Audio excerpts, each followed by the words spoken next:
Hello, good evening, and welcome back to Forge TV's live coverage of Varsity 2017. We're live here at iceSheffield for the mixed ice hockey twos, and I'm joined here by our wonderful pundits Stu Dickinson and Josh Roberts. How are you doing, guys? Oh, I'm very well, thank you. Wonderful is quite the introduction, Will. I'm very glad to be presented as such. I hope the viewers at home will think that I live up to that introduction.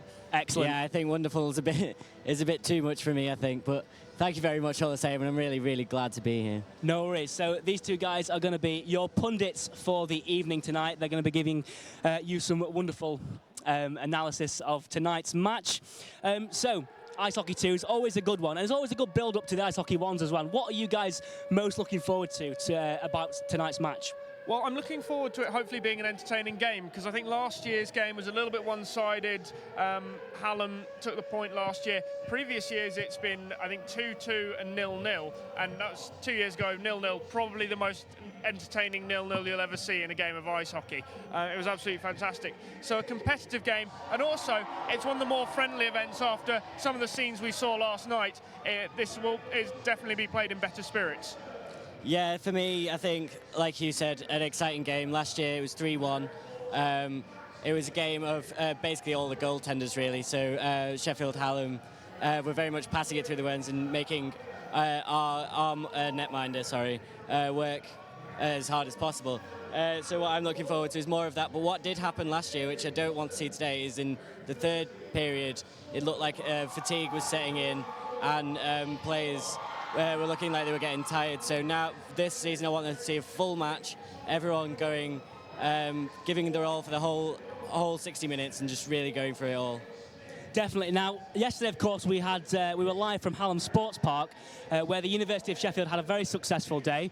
So hopefully they might be able to bring some of that success to tonight's game. The score is, of course, at the minute 19-7 after the skiing incident, which is now drawn between the University of Sheffield and Sheffield Hallam. Do you want to tell us a bit more about what went on there? So basically, Varsity is always played over the same rules as they would play any Bucks fixture. And what happened was the Hallam skiing team, who won the point for the ski races in Castleford last Wednesday, they didn't fill in their team sheet correctly. There was no question that the player in question was a student, so there was no need to award the point to the University of Sheffield. But it was decided that the best thing to do was to split the point half and half. And so that seemed to be sort of the fairest way to do things, and that was decided earlier today. So that means there's been a little bit of a shift to the scores, and as you do say, the score is 19-7. Absolutely, and of course, after a really successful day, that's got to be a huge confidence boost for University of Sheffield tonight, hasn't it, Josh? Well, yeah, it's going to be a massive confidence boost. If we look back to last year as well, when we got to this event, when Hallam won this event last year, it took them to 12 all on the points, but now, as we're going into it this year, it's 97, so we're really going in strong for the black and gold this year, so we'll see how that makes them perform tonight as well. Absolutely, and I know you guys were here last year. Are we going to see any similarities in sort of the style of play from both teams? What do you think they're going to bring to the match tonight? Well, obviously there's a lot of familiar names on the team sheet. It tends to be that the players who play in goal in the ones game that we'll see at the arena next week, they tend to play outfield, and they put a couple of the outfield players in goal. So you see a sort of, it's treated a bit more as a sort of friendly game. Obviously, all the players play for the same club. They play for Sheffield Bears in the British Universities Ice Hockey League, and so I think we'll see a game played in well spirits and with a friendly sort of atmosphere. But again, hopefully both teams will still be going all out to secure that varsity point. Definitely. And anything to add on that, Josh? I think so. Hallam last year tend to be more of the passing side, and University of Sheffield more of the straight up the middle, gunning for the goal. So we'll see if that is continue to be the case this year, or whether there's a bit more of a change in the style of play today. But we'll have to wait and see, and I'm sure it's going to be an absolute great game. Absolutely. So as you can hear, the players have just come out onto the ice, and things are just about to get underway here at iceSheffield. So we'll hand over to our wonderful commentators tonight, Adam Bailey and Finlay Pantin, who are going to bringing you the first period of the match tonight.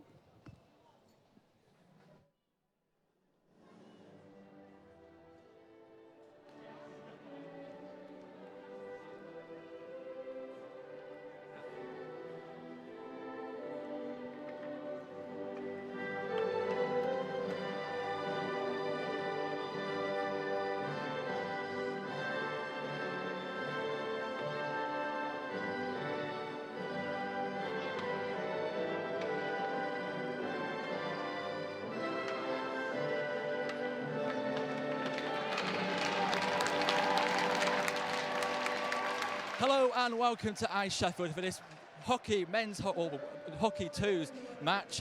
It's worth noting that for most of the year, the two universities combine and are teammates as part of the Sheffield Bears ice hockey team. On the ice this evening anyway, friendships are forgotten and the players battered it out to claim over their rivals in 60 minutes of speed, agility and skill, playing the fastest team sport in the world. It was a brilliant day for the University of Sheffield at Hallam Sports Park yesterday when they won 12.5 of the 17 points available to take a 19-7 lead over Sheffield Hallam in Varsity 2017. They'll be hoping to extend their lead even further this evening. I'm joined by Finley, but Finley, ice hockey is perhaps Sheffield come into this as the underdogs because the ice hockey is traditionally dominated by Sheffield Hallam. It is indeed. We've seen over the last 4 years in the ice hockey, Hallam have dominated every single match. There's been a few draws in there, but University of Sheffield have never won an ice hockey match in Varsity. So it's not all written off. Hallam do have the stronger players, but anything can happen once the players are out there on the rink. Absolutely, there are only usually a few goals between the pair, although 2 years ago there was none at all as the match finished goalless, which is quite unusual, isn't it, Finley, for an ice hockey match? Very unusual, yes. We're used to having very high-scoring games. We've had ones in the past in 2014, 5-2, 2013, 5-4 matches. Last year we had our varsity ones as 4-3. It'd be very unusual to see no goals scored. And for those of you who are perhaps watching ice hockey for the first time, ice hockey is a fast-paced, action-packed sport played over 60 minutes of regular time, split into 3 20-minute periods. 2 teams of 6 armoured players try to score by shooting a puck into the opposition's goal. And on underway, the first face-off. And the Sheffield now in the defensive zone, passes it back to number 30, which is Adam Waite. Hallam win it back, intercepted once more. The ref official blows the whistle. Another face-off here. Another face-off here. They're still in the opening, only 10 seconds played. It's a face-off here. Who will win this? Hallam get it. Hallam still got it. University of Sheffield win it back with Sutherland Waite. Oh, big brawl there, big slash. But it's in the neutral zone at the moment. Back into Hallam's defensive zone. They cross over into the neutral zone with Francis. He plays the puck along behind the net, which is collected by a Hallam player on the right-hand side of the wing. He skips past one defender. Can he finish it? He skips past another. Oh, but Slater, brilliant work. Oh, but a shot comes in, but it's off target by Francis for Hallam. Into the neutral zone, back to Francis, Reece Francis for Sheffield Hallam. But Sheffield intercept now. They come forward into the neutral zone, but Hallam again. But he's won it back for Hallam, for University of Sheffield, just behind the net. Plays it towards, but the Hallam intercept, and they could come away with it. Hallam again breaking forward into the attacking zone, behind the net. Kind of 3 players there for University of Sheffield. Adam Normington with a shot, but it's blocked. It seems to be blocked by their Finley, a Sheffield Hallam player. Yeah, it seems to be. Hallam have definitely come out looking the stronger of the two sides. It's been both ways, but yeah, a good few shots already. Absolutely. Now again, on the right-hand side, a tussle for the puck. Oh, he's given away there cheaply by the University of Sheffield in their defensive zone, but he's won it back. Hallam Sheffield have won it back now as they advance forward, but again in the neutral zone, it's won by the Jake Renzi for Hallam. They're breaking now on the left-hand side with Adam Normington. On the left-hand side, he passes it to number 92, Adam Carrott, who scored a lot of goals for the Sheffield Bears this season. As I said, Sheffield Hallam and Sheffield University do play also the regular season with each other, which is quite, so you expect, but they've got to try and get rid of the friendships here. One of the University has lost his stick in the glove. He can't pick it up, but still, it's Hallam in the attacking zone as we come.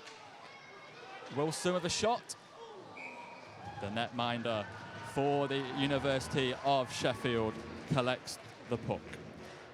Yeah, Hallam have definitely come out strong. They've had a lot in their own attacking zone here. Tom Patty there with a bit of skill just to get past them, going down to a face-off right now. Absolutely. The face-off on the left-hand side, on the discs of the left-hand side. Sheffield Hallam have definitely had, they've been the more team look like it to score. They've already tested the University of Sheffield netminder, Christopher Johnston. Hallam have managed to get the puck out just by the goal. It goes around it. Back out to a Hallam player towards the back of the net. Sheffield can't get it clear, and it's back to another Hallam player on the right-hand side. Again, behind the net. Close, and the player there for the University of Sheffield nearly turned it into his own goal. The captain, Stephen, could kill it there. But the University of Sheffield could break away here. They enter into the Sheffield Hallam zone, but it's won back by Sheffield Hallam very quickly. Josh Barris, the captain, what a goal. Brilliant strike there by the Sheffield Hallam captain. And Sheffield Hallam take the lead after just over 3 minutes and 5 seconds. Yeah, Josh Barris just getting that up around in the neutral zone, picking it up. It's a shame because there's been a lot of pressure that side, and the goalminders kept it up and had a few saves in, but that was just on the break. Josh Barris got the goal last year in the ice hockey twos, getting one again, captain for Hallam. He is. He scored in last year's Varsity. As you said, the Sheffield Hallam captain gives the Sheffield Hallam an early lead as a brilliant finish straight into the top corner, and then University of Sheffield netminder didn't have any chance. Another face-off here in the Sheffield defensive on the blue line. So we've got a face-off here. Sheffield Hallam have just scored to make, and they've been dominant. They won 3-1 last year, and they've got the advantage here at iceSheffield. But the University of Sheffield breaks away, but the goal is saved by the Hallam netminder, which is George Bradbury this evening. Back behind the goal, 51 for Sheffield Hallam. Breaking away. Now the Sheffield Hallam could drive forward into the Sheffield University attacking zone, but the netminder pounces on it for the University of Sheffield. So it'll be another face-off after they froze the puck, and it looks like the teams are changing men. That's what you expect quite a lot in the university, in the ice hockey. They do change quite regularly. Yeah, it's something that's very different from other sports. Nightmare for us trying to keep on top of the players, but makes it for a very quick and exciting game. University of Sheffield have got the puck behind the net, but it's constantly been marked by a player. Reece Francis here, just down below us from our commentary position. But University of Sheffield win it back through Jade Wheeler for the University of Sheffield. The captain, Stephen Killett, University of Sheffield, is barged straight into the boards. No foul given, because ice hockey is a very physical sport, so you expect lots and lots of aggression to come out. For Adam Carrott, who scored quite a lot of goals as well for Sheffield Bears this season, loses out to University of Sheffield player. He does very well down by the near side as he tries to break forward. He tries to release on the left-hand side. Can they get the Hallam player 86, which is Craig Naylor, one of the best players for Sheffield Hallam. And it's back now into the defensive zone for the University of Sheffield. Can they build on it? But it's given away cheaply once again by University of Sheffield. But the official blows the whistle. Yeah, as you said earlier, they do play on the same team off the ice, but playing for University of Sheffield and Hallam, there's definitely some tension there. There's already been quite a few aggressive moments in the game. And Charlie Youngman for Sheffield Hallam is in the penalty box for a penalty. So University of Sheffield, can they make this extra advantage now stick? Let's hope so. They're on the power play. They should be able to get a bit more aggression on them anyway. It's been very much in Hallam's defensive zone. They're in the face-off now in the attacking zone, but they can't make away with it. And Reece Francis puts it away for Sheffield Hallam towards the right-hand side in the neutral zone. But Sheffield Hallam have broken away now. Skims past it. Saved there. Slater brings it out for the University of Sheffield on the left-hand side into the neutral zone now. Not marked as such yet. The whistle goes once again. Quite a stop-start game so far. Has been very much so. Maybe that is something to do with the aggression, but yeah, quite a few face-offs both sides of the rink. So another face-off here, one of many that's happened already in the opening 5 minutes and 3 seconds of this Ice Hockey 2's varsity match. Sheffield Hallam lead 1-0 thanks to captain Josh Barris' goal early on in the opening 3 minutes of the game.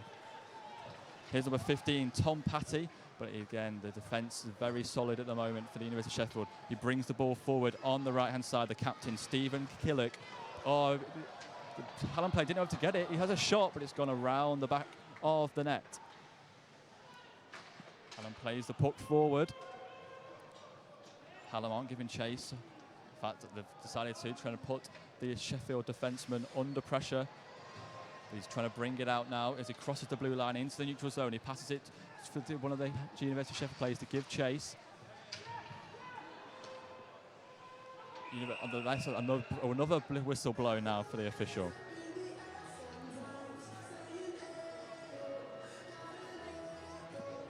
Another change of men, so it's still 1-0 to Sheffield Hallam. The goal scored by Josh Barris, the captain.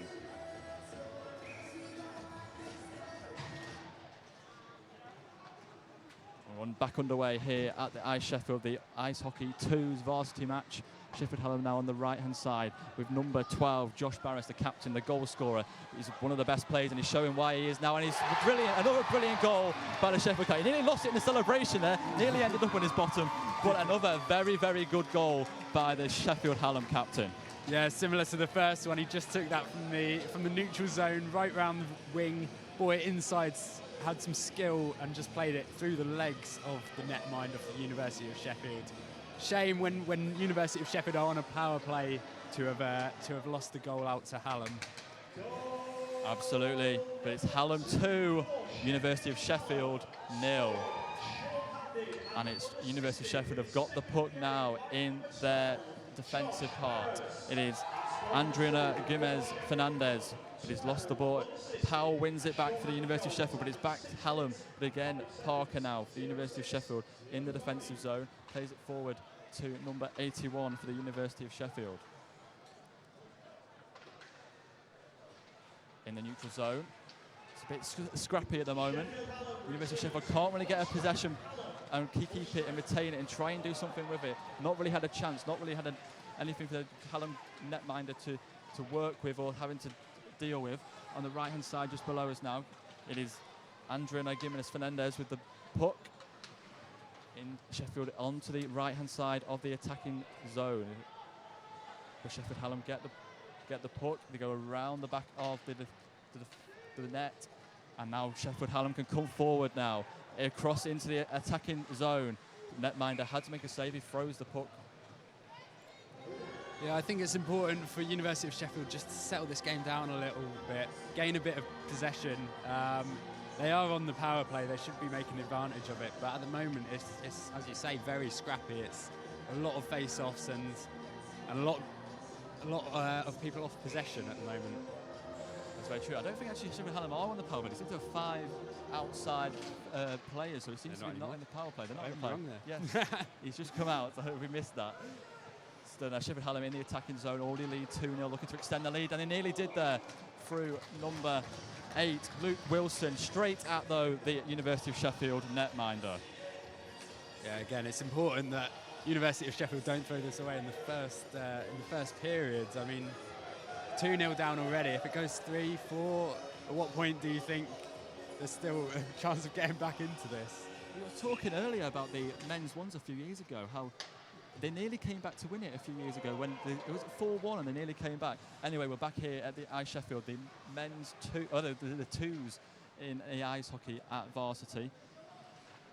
In the neutral zone now, Hallam win it back, but University of Sheffield immediately get it back now. Can they do anything with it? But Sheffield Hallam look to have won the race in the back of the net. On the left-hand side, in the defensive zone, tussling it with Jade Wheeler on the left-hand side, behind the net again, as they look to bring it forward. Sheffield Hallam. Is the referee going to no? So University of Sheffield can get it back. Hallam just play the ball forward, try and put University of Sheffield under pressure. Another face-off we're going to have as the teams once again change players, rotate to try and keep the fresh. And University of Sheffield are trailing with just over 11 minutes and 50 seconds left on the clock in this first period.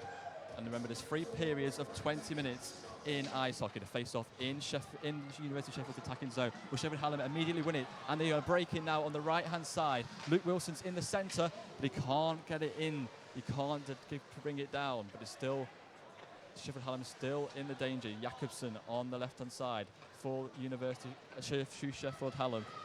University of Sheffield play the puck forward, but Craig Naylor brings the ball back, puck back. Another face-off. Yeah, University of Sheffield are just struggling to hold it in the offensive zone at the moment. Now the power play's over, although saying that. We're going to be back on it because Jakobsen for the Sheffield Hallam is back in the penalty box. Number 81, Kajas Jakobsen, is back in the penalty box for the Sheffield Hallam. Can the University of Sheffield make this power play? Having the extra men count, because they conceded in the first power play. They lost the face-off, but they've won it back. University of Sheffield win it back with Stephen Killett, the University of Sheffield captain, on the left-hand side, but they're blocked. So Jakobsen was in the penalty box for interference. And he's got 2 minutes in the penalty box. Can the University of Sheffield? They're in the University of Sheffield attacking zone, but there's a soft shot there. Not really going to trouble it, but they've got a face-off. They have got a face-off, but yeah, the shot felt a bit weak. It was from quite far outside the goal. There was no chance of that really getting into the bottom right-hand corner. But as you say, there is a face-off, and there is a chance for something to come from this. Absolutely. Just waiting for the University of Sheffield player to put their man into the face-off. And it's number 27, Adam Wood, who is going to take it. Is going to try and win the ball, put the puck for the University of Sheffield, who are on this power play with Jakobsen's in the penalty box for Sheffield Hallam. Puck's gone behind the net. 86 with Sheffield Hallam. Craig Naylor plays the puck forward, but it's hit by the blade of University of Sheffield. It ricochets back into the attacking zone for the University of Sheffield. Adam Normington plays the puck forward. Adam Wood for the University of Sheffield has another shot, but again, not any power behind it to trouble the Sheffield Hallam netminder. Nah, Adam Wood just getting one right in the centre of the ice there, just playing it down, but straight into the centre of the goal, and Bradbury, the netminder, just easily managing to put her hand down and grabbing that. Face off on the right hand side in the University of Sheffield attacking zone. And University of Sheffield still have possession of the puck. Ed Wallett nearly kept it, but he's not been able to do it. But he said he's going to have another chance now. Max plays it into the neutral zone. Neither team can really get a hold of the puck at the moment. It's a bit of to and fro in trying to break down each other's defence. University of Sheffield have had a few shots, but nothing that's really troubled the Sheffield Hallam netminder.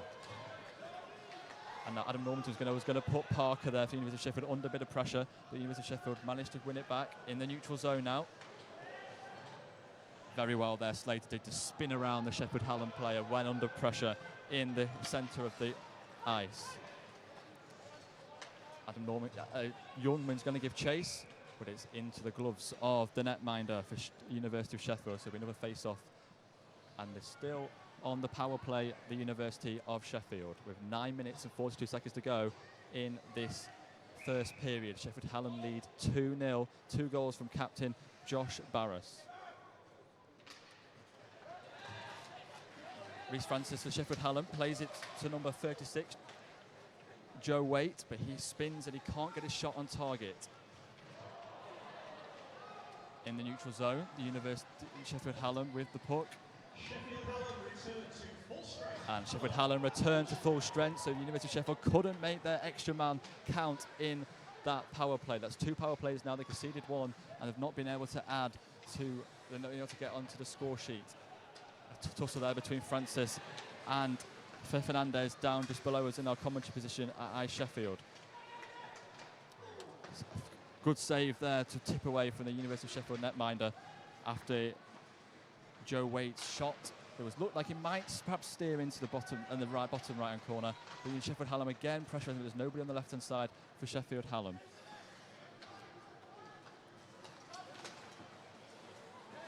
Luke Goff loses out to the University of Sheffield in the neutral zone.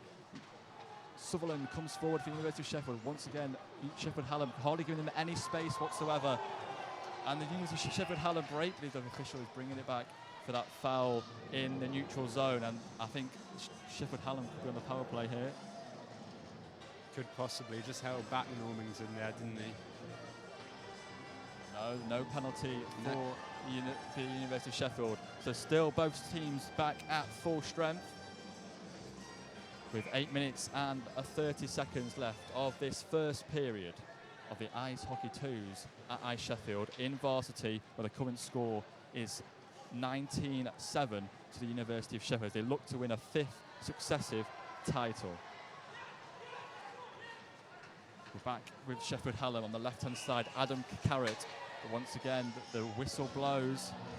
We're going to have another stoppage. Is that for offside? Maybe, I'm not sure. I saw the linesman put it up, but yeah, another face-off. It's hard to see from 2 power plays. University of Sheffield not gaining anything and even losing a goal on one of the power plays. It's hard to see where their inspiration is going to come from, but I'm hoping they can get a goal back before this 8 minutes and 11 seconds are up.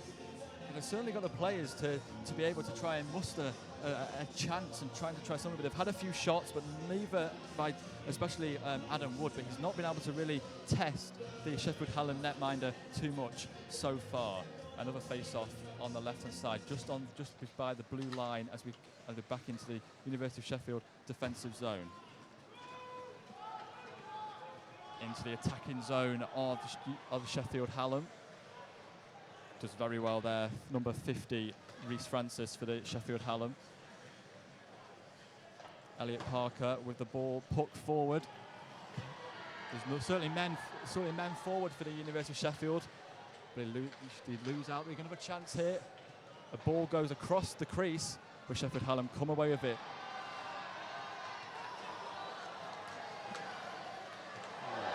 Some big, tough challenges going in here. The crowd are really getting behind these challenges. And Elliot Shaw's left, I think, with half the ice on his back there.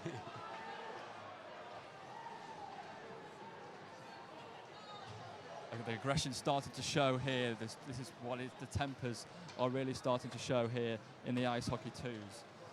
University of Sheffield trying to get away back into this game. They've currently trailed 2-0. And it's University of Sheffield with possession of the puck with Slater, but he loses out. He runs it back. A shot has to be the pads of the Sheffield Hallam netminder to keep it out, and it's pushed away, and now Hallam could build something here with number 15, Tom Patty. Max Wakeland with the ball behind the puck, behind the Sheffield goal. Back towards a puck goes across in towards the Sheffield, behind the Sheffield net with a Sheffield Hallam player. The puck seems to have got stuck there on the boards on the right-hand side. Still in the Sheffield Hallam defensive zone. They can't, University of Sheffield win the puck back. They can't really string any passes together, can they, Finley? No, it doesn't seem to be. As you say, there's a lot of aggression out there starting to rile up. Maybe they are maybe they are starting to get a bit frustrated with that fact that they just can't seem to hold on to the puck at the moment. And they nearly lost out there to number 81 for Hallam, Keja Jacobson. And if we want to be one-on-one with the netminder, again, some big challenges going in. And University of Sheffield nearly come away with the puck there with 2 men around him. Another power play. This is definitely a power play for the University of Sheffield. The 3rd power play for the University of Sheffield. Can they make it count this time as Joe Waite goes into the penalty box? I think he may have tripped up the University of Sheffield's player. Back down to 5 players for Sheffield Hallam. Well, Joe Waite is clearly disappointed with the decision. He clearly doesn't agree with it, but he's bound to say that. Yeah, definitely. Yeah, it was hard to see from here, but it definitely looked as though he may have tripped him up. A shot goes just wide of the pipes for the University of Sheffield. And can they make this? This is going to be a really key power play for the University of Sheffield, you feel, Finley? Definitely. I mean, there's 5 minutes 42 left on the clock, 2-0 down. They really want to stay in this game, come out in the second period and have a chance to really get ahead in this game. Absolutely. Joe Waite has got 2 minutes in the penalty box. 1 minute 30 of that left. Can the University of Sheffield try and get a goal back? They currently trail 2 goals to 0 thanks to Josh Barris's brace, the Hallam captain, as the puck comes back to the netminder for the University of Sheffield. Nima Asidi is going to get the puck and bring it back round. He lays it back off to, I can't quite see the number from here, Adam Wood, who's going to bring the puck forward. He's gone all the way from the defensive zone into the attacking zone. What can he do here? Behind the net, he spins, and it nearly was met there by Edward Shaw, number 34 for the University of Sheffield, but he couldn't quite, it was just beyond his reach. Yeah, Adam Wood playing similar to Josh Barris early on, just bringing it from the neutral zone, playing it right into the offensive zone. A little bit of skill, played it right across the goal. It just needed someone to get on the end of it, and it may have been back in the back of the net. The University of Sheffield trying to make it count. Stephen Killett, the University of Sheffield captain, bringing the puck forward into the attacking zone, but Sheffield Hallam win the puck back, but it's Sheffield Hallam are going to spend the next 30 seconds camped in their own defensive zone as University of Sheffield try and make this latest power play, a third power play of this first period count. And it's number 14, Max Wakeland, with a shot, and it's saved by the pads of the Hallam netminder. He had to get low to save it, but again, it wasn't really. We saw Josh Barris's goal in the opening minutes. That was no chance, right in the top corner. The University of Sheffield haven't really been able to produce a shot of power to really test the Sheffield Hallam netminder. Definitely, most of the University of Sheffield shots have come from the side of the goal, or come from sort of quite far out. Hallam's goal came from a one-on-one position, right in front, right top corner, and it's hard to argue with that. Absolutely, and it's another power play where the University of Sheffield have yet to capitalise. Joe Waite is back on the ice, and Sheffield Hallam are back to full strength, so both sides back to full strength. With 3 minutes 36 left of this first period, Sheffield Hallam leading 2-0 thanks to Josh Barris's 2 goals inside the opening 10 minutes of the match. Another face-off. But time is really running out in this first period for the University of Sheffield to try and get away back. I said that last year, all 4 goals came in the second period. We've had 2 goals already here as Powell, for the University of Sheffield, Tom Powell, battles for the puck. As the puck skips off the top of the boards, and we're going to have another face-off in this match. Yeah, I remember last year the first period being quite slow to get started. It's been very, very different in this game. We've gone 2 goals up for Hallam, and there's been a lot of aggression, a lot going on. There's been 4 power plays now. 4 power plays now. Yeah, could I just say, Andrino Gimenez Fernandez has gone into the penalty box for the University of Sheffield. So now University of Sheffield are a man down, and will Sheffield Hallam do what University of Sheffield have failed to do and try and capitalise on the extra man that Sheffield Hallam currently have, because Andrino Fernandez is in the penalty box for 2 minutes for delaying the game. He's got 1 minute 45 of that left on the clock. We've only got 3 minutes 6 seconds left of this first period. A shot came in, whistled along the back of the boards behind the University of Sheffield net. Joe Waite with a shot there. Yeah. We're talking earlier about the fact that University of Sheffield seems to be shooting a lot from quite far outside the goal and not getting many chances, but 2 shots there from Hallam quite far outside, but they had the power behind them to be in the back of the net. I saw that with Josh Barris's first goal. That was from a distance, brilliantly finished. And also his second goal was a piece of brilliant individual skill, running from the skate to the neutral zone, and then brilliantly skill to slide it past the University of Sheffield netminder. 2 minutes 38 left on the clock in this first period. As Josh Barris, the 2 goal scorers, brings the puck behind the net. He lays it off to another Hallam player just by the edge. He tries to poke it in. The University of Sheffield netminder made himself as big as possible, lying on the ground. He wasn't letting that puck pass. Yeah, I don't know if the Hallam player was trying to hit the puck or hit the player there, but yeah, just trying to get it, just scram it back in the net. But yeah, just getting in front, keeping the hand on, and keeping the puck out of the back of the net. Another face-off here with the University of Sheffield, a man down because they've got a man, Andrino Fernandez, in the penalty box, and near a chance, a goal scramble there inside the crease for the University, for Sheffield Hallam. Josh Barris brings the puck out. Another shot from distance blocked by Max Wakeling of the University of Sheffield, but Sheffield Hallam still in the attacking zone. Another shot that they can't quite get away. And the next 30 seconds is really about the University of Sheffield trying to limit their losses as Josh Barris fires over the boards into the netting above the boards. Yeah, as you say, the next 30 seconds are crucial. It's been very different from when University of Sheffield have been on power play. It's been very obvious that Hallam have got an extra person on that rink. Another face-off, still a man down, the University of Sheffield. Jack Waite with the shot there had to be tipped away by the University of Sheffield netminder. Yeah, Joe Waite getting involved in this game a lot more in the last few minutes. A few shots on target. Yes, ever since he had the penalty, yeah. he's obviously trying to Something redeem to himself. He's fancy with a shot, nearly went all the way through.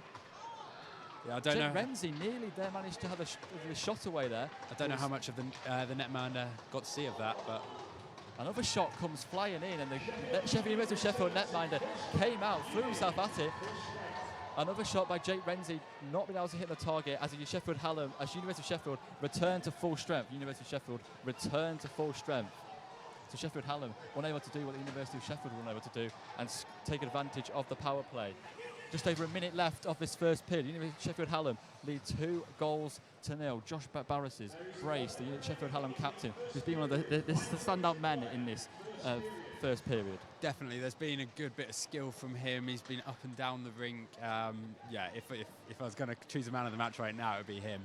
Still a long way to go. There's still 2 periods. As Adam Carrott brings the puck forward, the University of Sheffield netman did brilliantly there to deny Sheffield Hallam. Looked like a clear goal. I think the netminder may have just deflected that onto the pipes.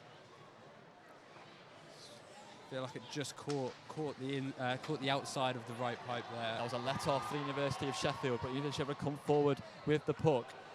Asidi, the puck deflected over the back of the goal. And we'll have another face-off. 14 seconds left on the clock. It's hard to see something coming, but it's clear to see that this may be the ice hockey twos, and some people may say it's a warm-up match for the final, but the crowd here, the players on the rink, they'd say very different. It's been very aggressive. It's certainly a brilliant event by itself. The quality of ice hockey we saw with Josh Barris's goal is certainly up there with the men's ones. Definitely 12 seconds left. Yeah. And another stoppage, another face-off as we approach the final 11 seconds of the first period. And you've got to say Sheffield Hallam do deserve to go in at the interval with the advantage. University of Sheffield can get the putback, but Sheffield Hallam now, can they try and add another goal?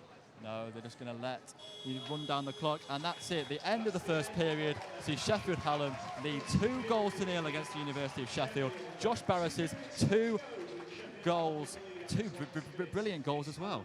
2 very, very good goals. Yeah, it's hard to argue. As you say, Hallam do deserve to be going in 2-0 up, and hopefully University of Sheffield will not have their heads too low, and we'll be able to come back out in the second period and come back to strength. So it's 2-0 at the first period. Let's go over to Will Moran with his pundits for the interval. Hello, welcome back. We are, of course, Forge TV, bringing you live coverage of the Mixed Twos ice hockey. That was the first period there. Thank you very much to Finlay and Adam for that wonderful commentary. We're back with our punditry section of the match tonight with our fantastic pundits. Different adjective there for you. Thank you. We can get a collection going on throughout the night. We'll have Varsity a few. bingo. Exactly. So. If you can spot any of those, let us know. So, first thoughts on that first period then, guys. What are we thinking so far? Well, I think Hallam clearly the better side from what we've seen there. Uni obviously started sluggishly, came into it a bit in the middle part of the period, and then towards the end again, Hallam well on top. The only thing really keeping Uni in the game is Hallam's ill discipline, and they've been giving away a few power plays, and that's when Uni have started to have the opportunities. But you know, if Hallam cut that out, when it's 5-on-5, Uni don't stand a chance. Especially even though there has been those power plays, there was that short-handed goal from Josh Barris, who has scored both goals here tonight so far. The second one as well, unassisted, which was an absolutely great move as he snaked around the Uni defence and slotted it between the legs of the Uni netminder. Yeah, 32 goals in 20 games this season for Josh Barris, and certainly showed so far, hasn't it? 32 goals and 20 assists in 8 games. Sorry, that's the stat. He's an absolutely incredible form. As for the Sheffield Bears C team, and they've been like completely outplaying teams all throughout this season.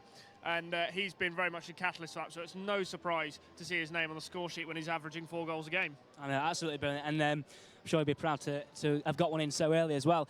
So obviously, Hallam scoring 3 minutes into the match, that's got to have knocked University of Sheffield's confidence more than it would have if... Yeah, look, a game of ice hockey, it's always going to be a bit pot luck when you score your goals. I mean, you can have all the shots in the world and score have 40 shots in a game and score the last 3, or you could have 40 shots in a game and score the first one and the last 5. I mean, it's which ones go in. It generally tends to be a bit of pot luck, and especially on this occasion with that huge deflection that took it pretty much perfectly into that postage stamp section of the top corner of the net, which is obviously very hard for anyone to any goalkeeper to get near. Definitely. And Josh, how do you think Sheffield reacted, University of Sheffield reacted to that first goal?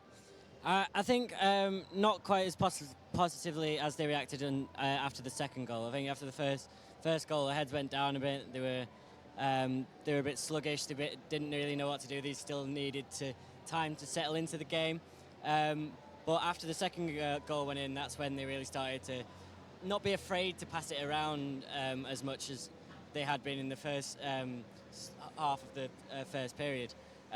During the when they did start passing it around, they did create some good chances, and I think that's where Team Hallam have created more chances, because they've not been afraid of passing that puck around and moving the puck around to create chances. Especially on the power play, we finally got to see Hallam's power play unit right towards the end of that period in the last 4 minutes, and once you just saw the way they set up their power play unit was much more organised and much more calm, and they were more patient as well. They waited for the opportunities to come.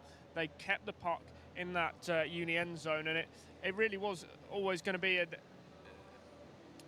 it was going to give them the opportunities eventually. And we saw right at the end there, they hit the post, could have been 3-0 and could have really been game over after one period. Yeah, I think you've hit the nail on the head there with the patience. I think one thing to watch Hallam do as we go into this second period, if you watch, they reset back behind the goal, they get their formation set right, and then they move up down the ice. Is that a thing? No, I don't know, but yeah, they move up the ice, ready in a formation and ready to go, which is something the University of Sheffield should work on in the second and third periods. So, well, as you said, Dan, you've described it very well. What have Sheffield got to do now, coming into this second period? Obviously, it's going to be a key period. Do you think they've got a chance at sort of equalising? Is it too simple just to say play better? They've just been completely out of it. I mean, Hallam have had 18 shots, Uni have had 7. That's a place to start, getting the shots in. But it's simple things. It's like when they clear the zone, there are some players being very lazy about getting back on side. Then you have to take your time to set up, and you have the danger of losing the puck in neutral ice.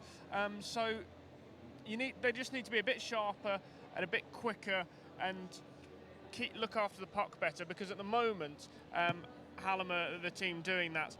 That said, Hallam's opportunities mainly coming through individual efforts.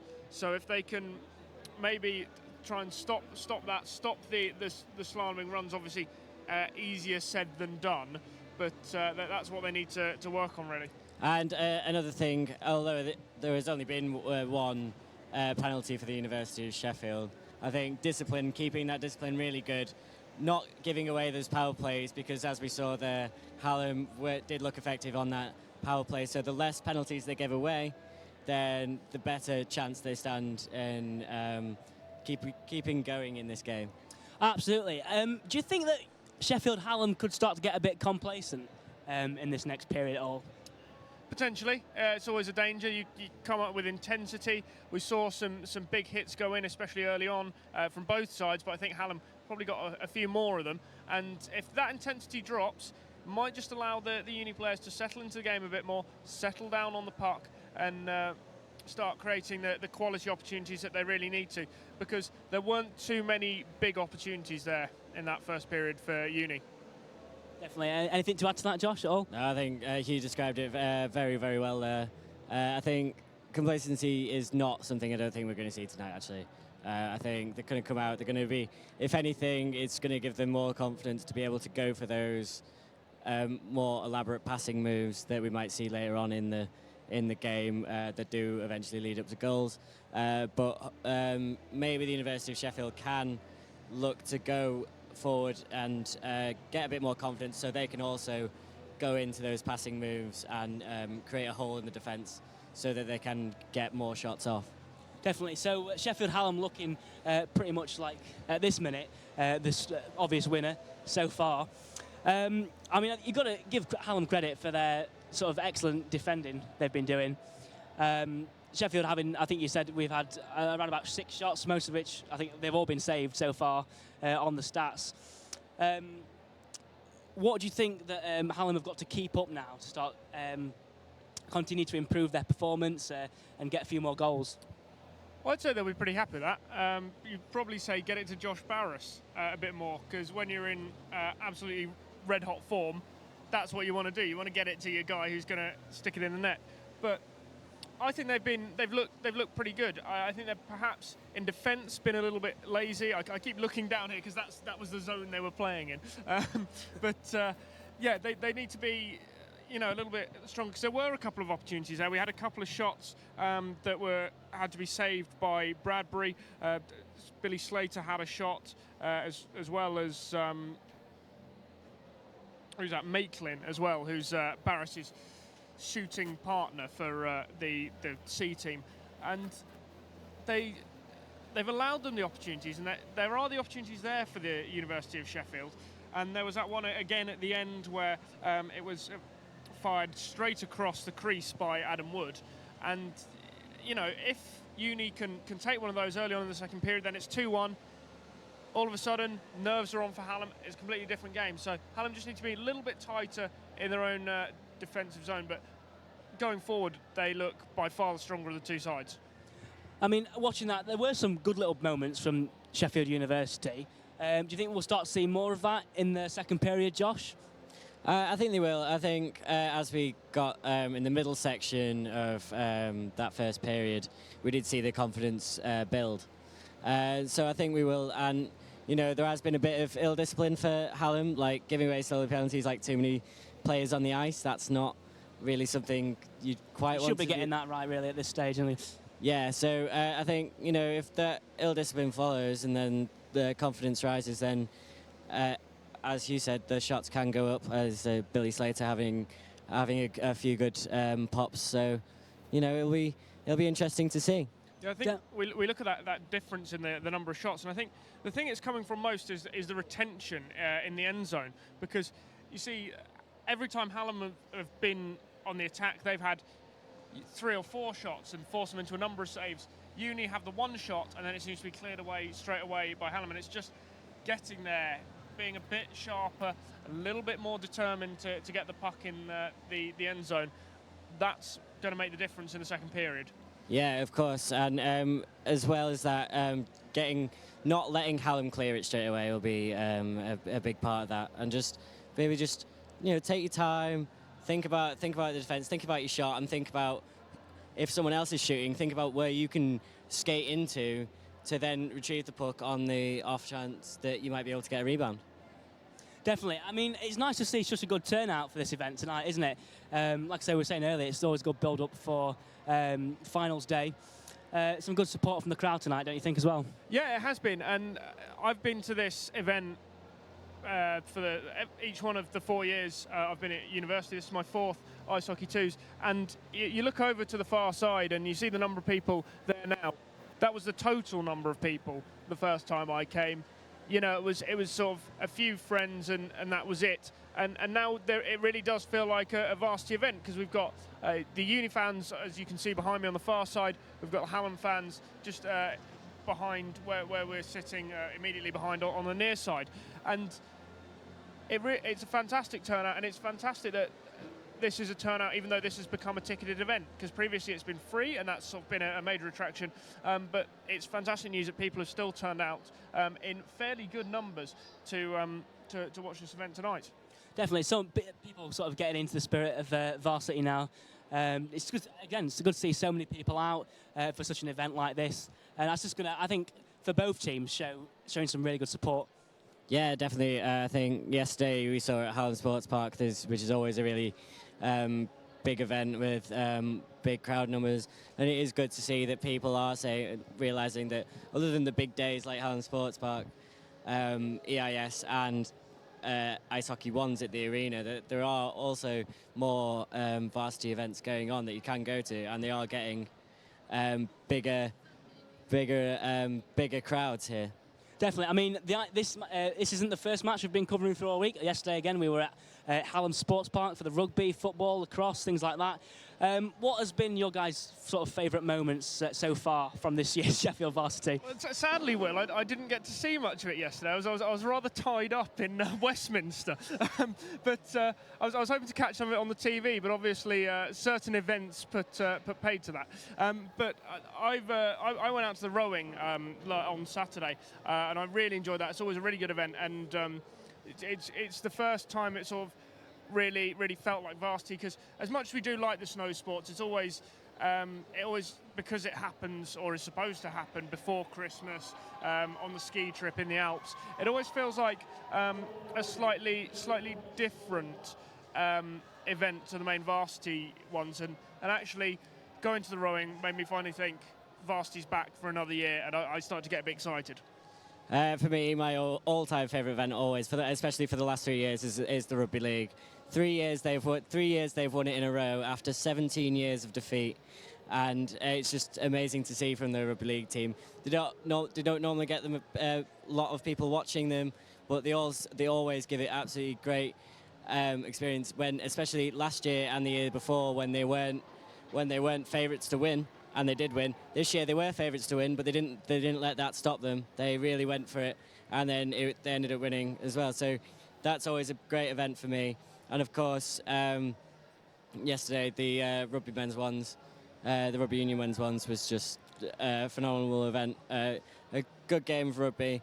Not great conditions, but given the conditions, I think there was some great ball handling in there, given the conditions they had. But again, just a all-round varsity event as Hallam Sports Park is, it's just absolutely amazing. Yeah, yesterday the rugby union, especially, great spectacle in the evening. We've got lots more to come here on Forge TV. We've got Abbeydale Day, EIS Day, we've got the swimming and water-based events at Ponds Forge as well. Any of those that you're looking forward to at all? Oh, well, every year I look forward to Finals Day, because it's the one it's worth the most points. It's worth, depending on how the cycling goes, either 20 or 21 points. It's the day when Varsity's decided.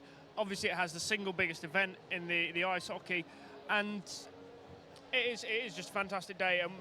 Forge Radio going to be live throughout the day from Goodwin, watching the two lacrosse games, and then the men's ultimate with live commentary, and then Forge TV and Forge Radio both at Sheffield Arena, when I expect we'll know the winner of Varsity. Definitely. Josh, quickly, any big moments that you're looking forward to?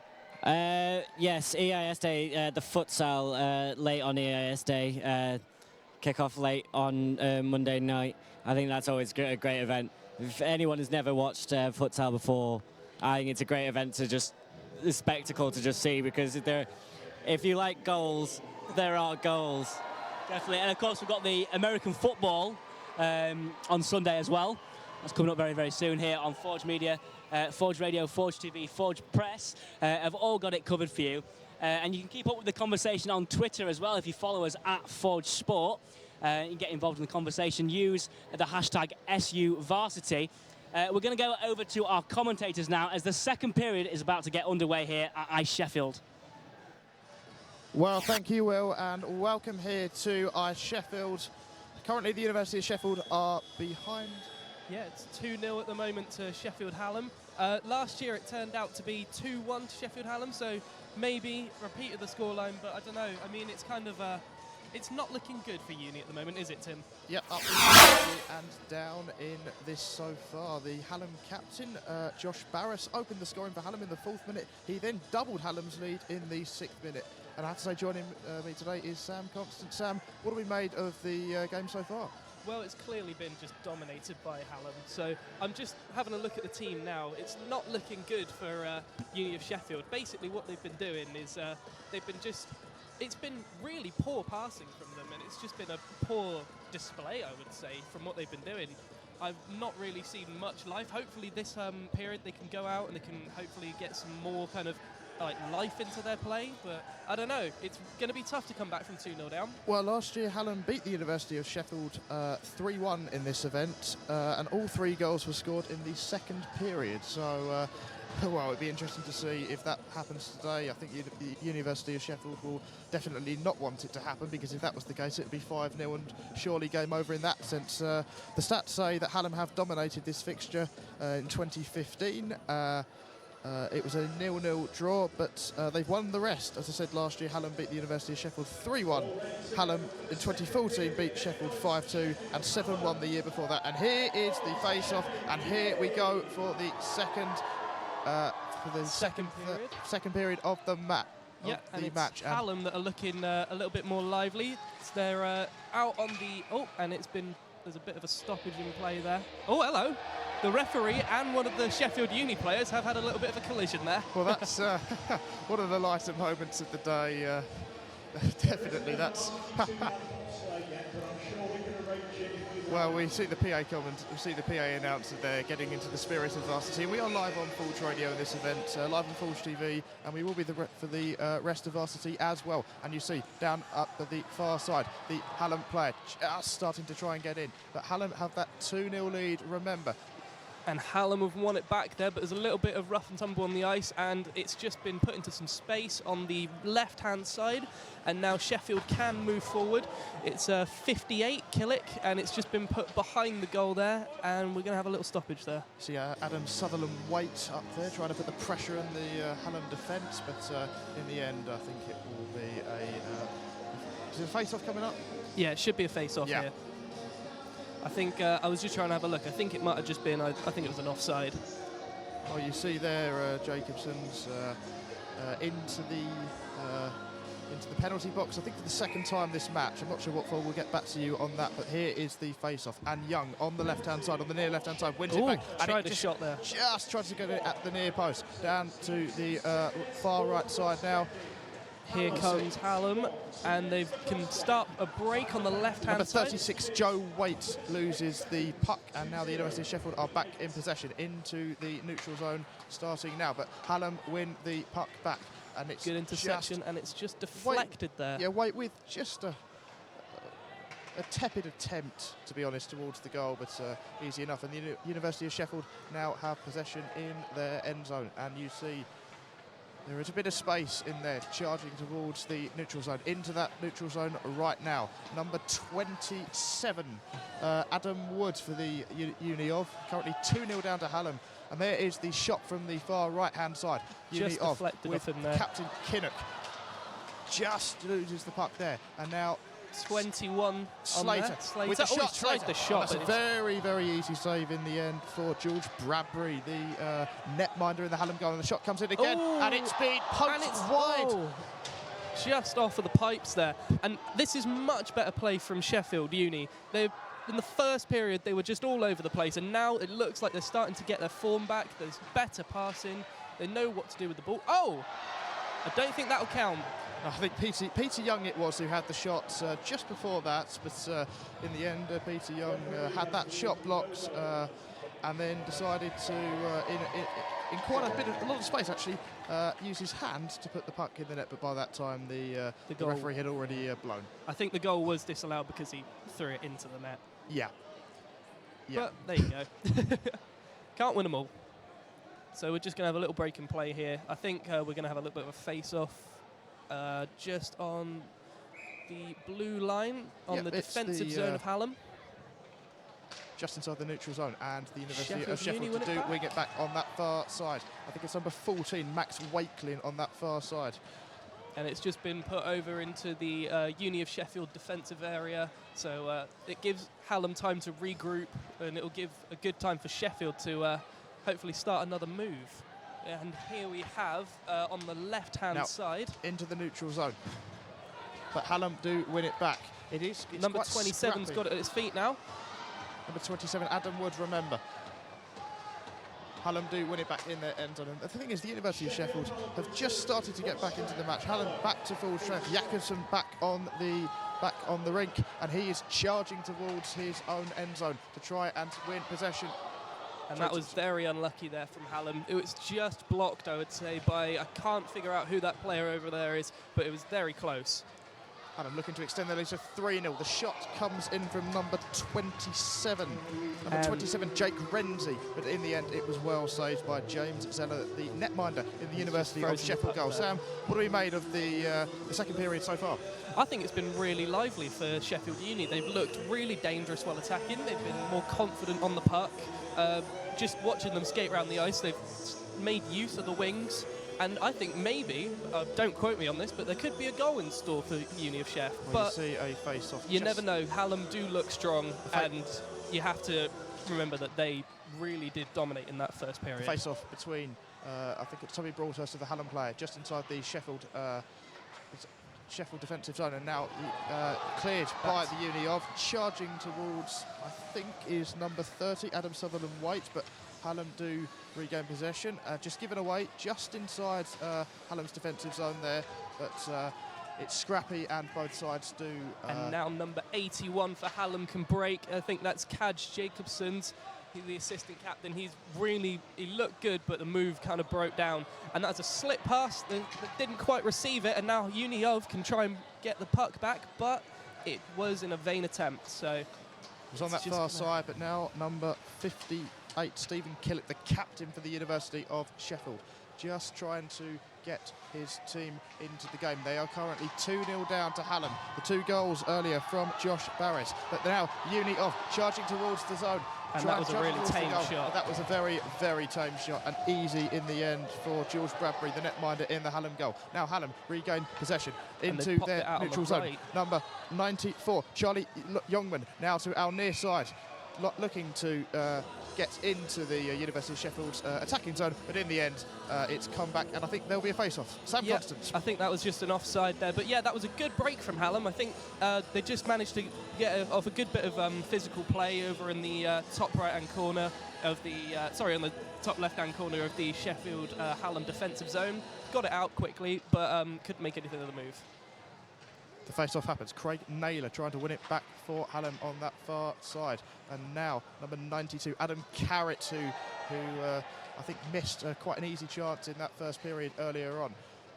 Hallam looking to make it 3-0. The pressure is on, but the Uni of Sheffield have 4 players back in their defensive zone. And that's not good. It's an easy finish in the end. I think it was a slip, and I think that's Charlie Youngman.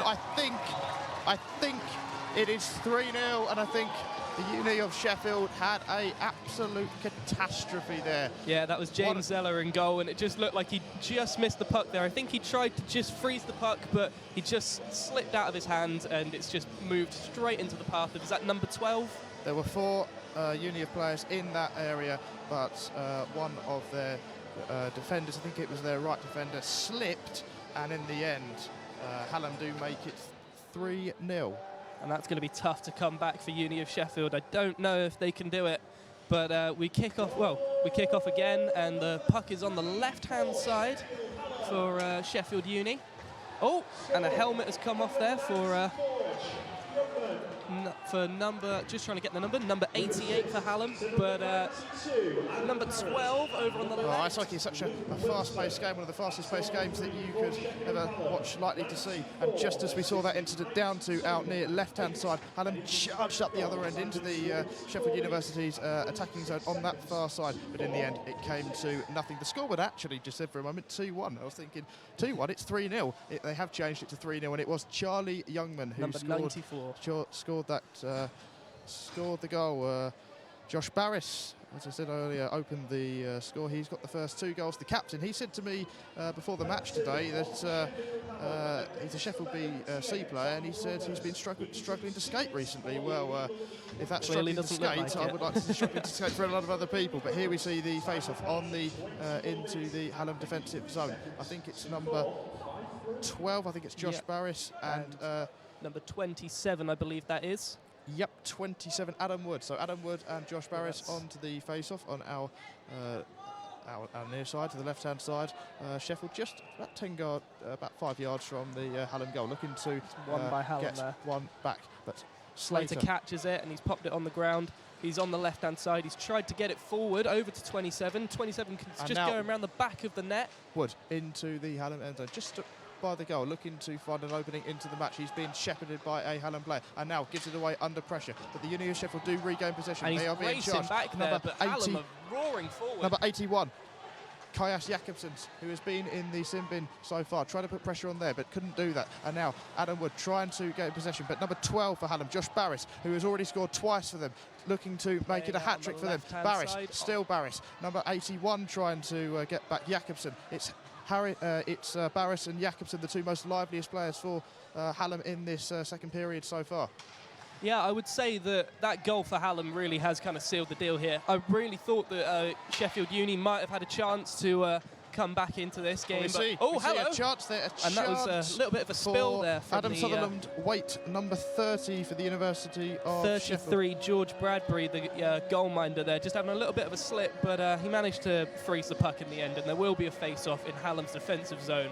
That was very risky there. As I was saying, that Uni of Sheffield weren't really looking that lively after that goal went in. Suddenly they go break forward on the left-hand side and almost score a goal. And we see the face-off on our left near side in an area where they had one earlier on. Can they capitalise here? The University of Sheffield. They have the ball just inside the Hallam defensive zone. Now into Hallam's end zone, just behind the goal.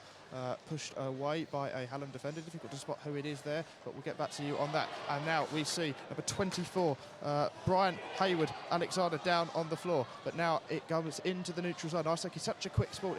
The puck is flying around the ice hockey rink today, and it's Hallam now on the puck. It's number 27 for them, Jake Renzi, I believe, going forward. Tries to get past, I think, the left defender from the Uni of team. And now number 88, Parker. He's on the left wing, and that was almost in the centre there for number 24, Hayward Alexander. But it was just whisked away, and now 27 for Hallam on the left wing. And he's going brilliant run. Brilliant run. Jake Renzi nearly made it 4-0 for Hallam, but in the end, a very, very good save from James Elliott. Now he's in a little bit of a difficult situation there. He's got 2 Sheffield Uni players on either side, and he's got a Hallam player behind him, backing him up. And now we see Tommy Broadhurst, who had a 2-minute minor penalty just a moment ago, has come back onto the pitch. And that's why Hallam, in the last 2 minutes, went into a more defensive shape to an extent, because they obviously were a man down. So Uniov had that power play there. But Broadhurst back on the pitch now. So they are Hallam at full strength. Yeah, both teams back at full strength. I think that Hallam can just take their composure now and try and, if they push for a fourth, that should be game over. Here is Barris, still on that right-hand side, looking to put the shot through. And it was, I think, at the back post. I think it was Broadhurst at the back post. It is Barris and Broadhurst. They great partnership already for Hallam. Currently 3-0 up. Barris has already scored twice in this match. And there we are on the right-hand side of the Hallam attacking zone. Barris all the way. And there we go. That is a freeze of the puck there from number 33. Sorry, just a bit of a little bit of a rough and tumble. Just a bit of an altercation at the far side of the pitch to our right.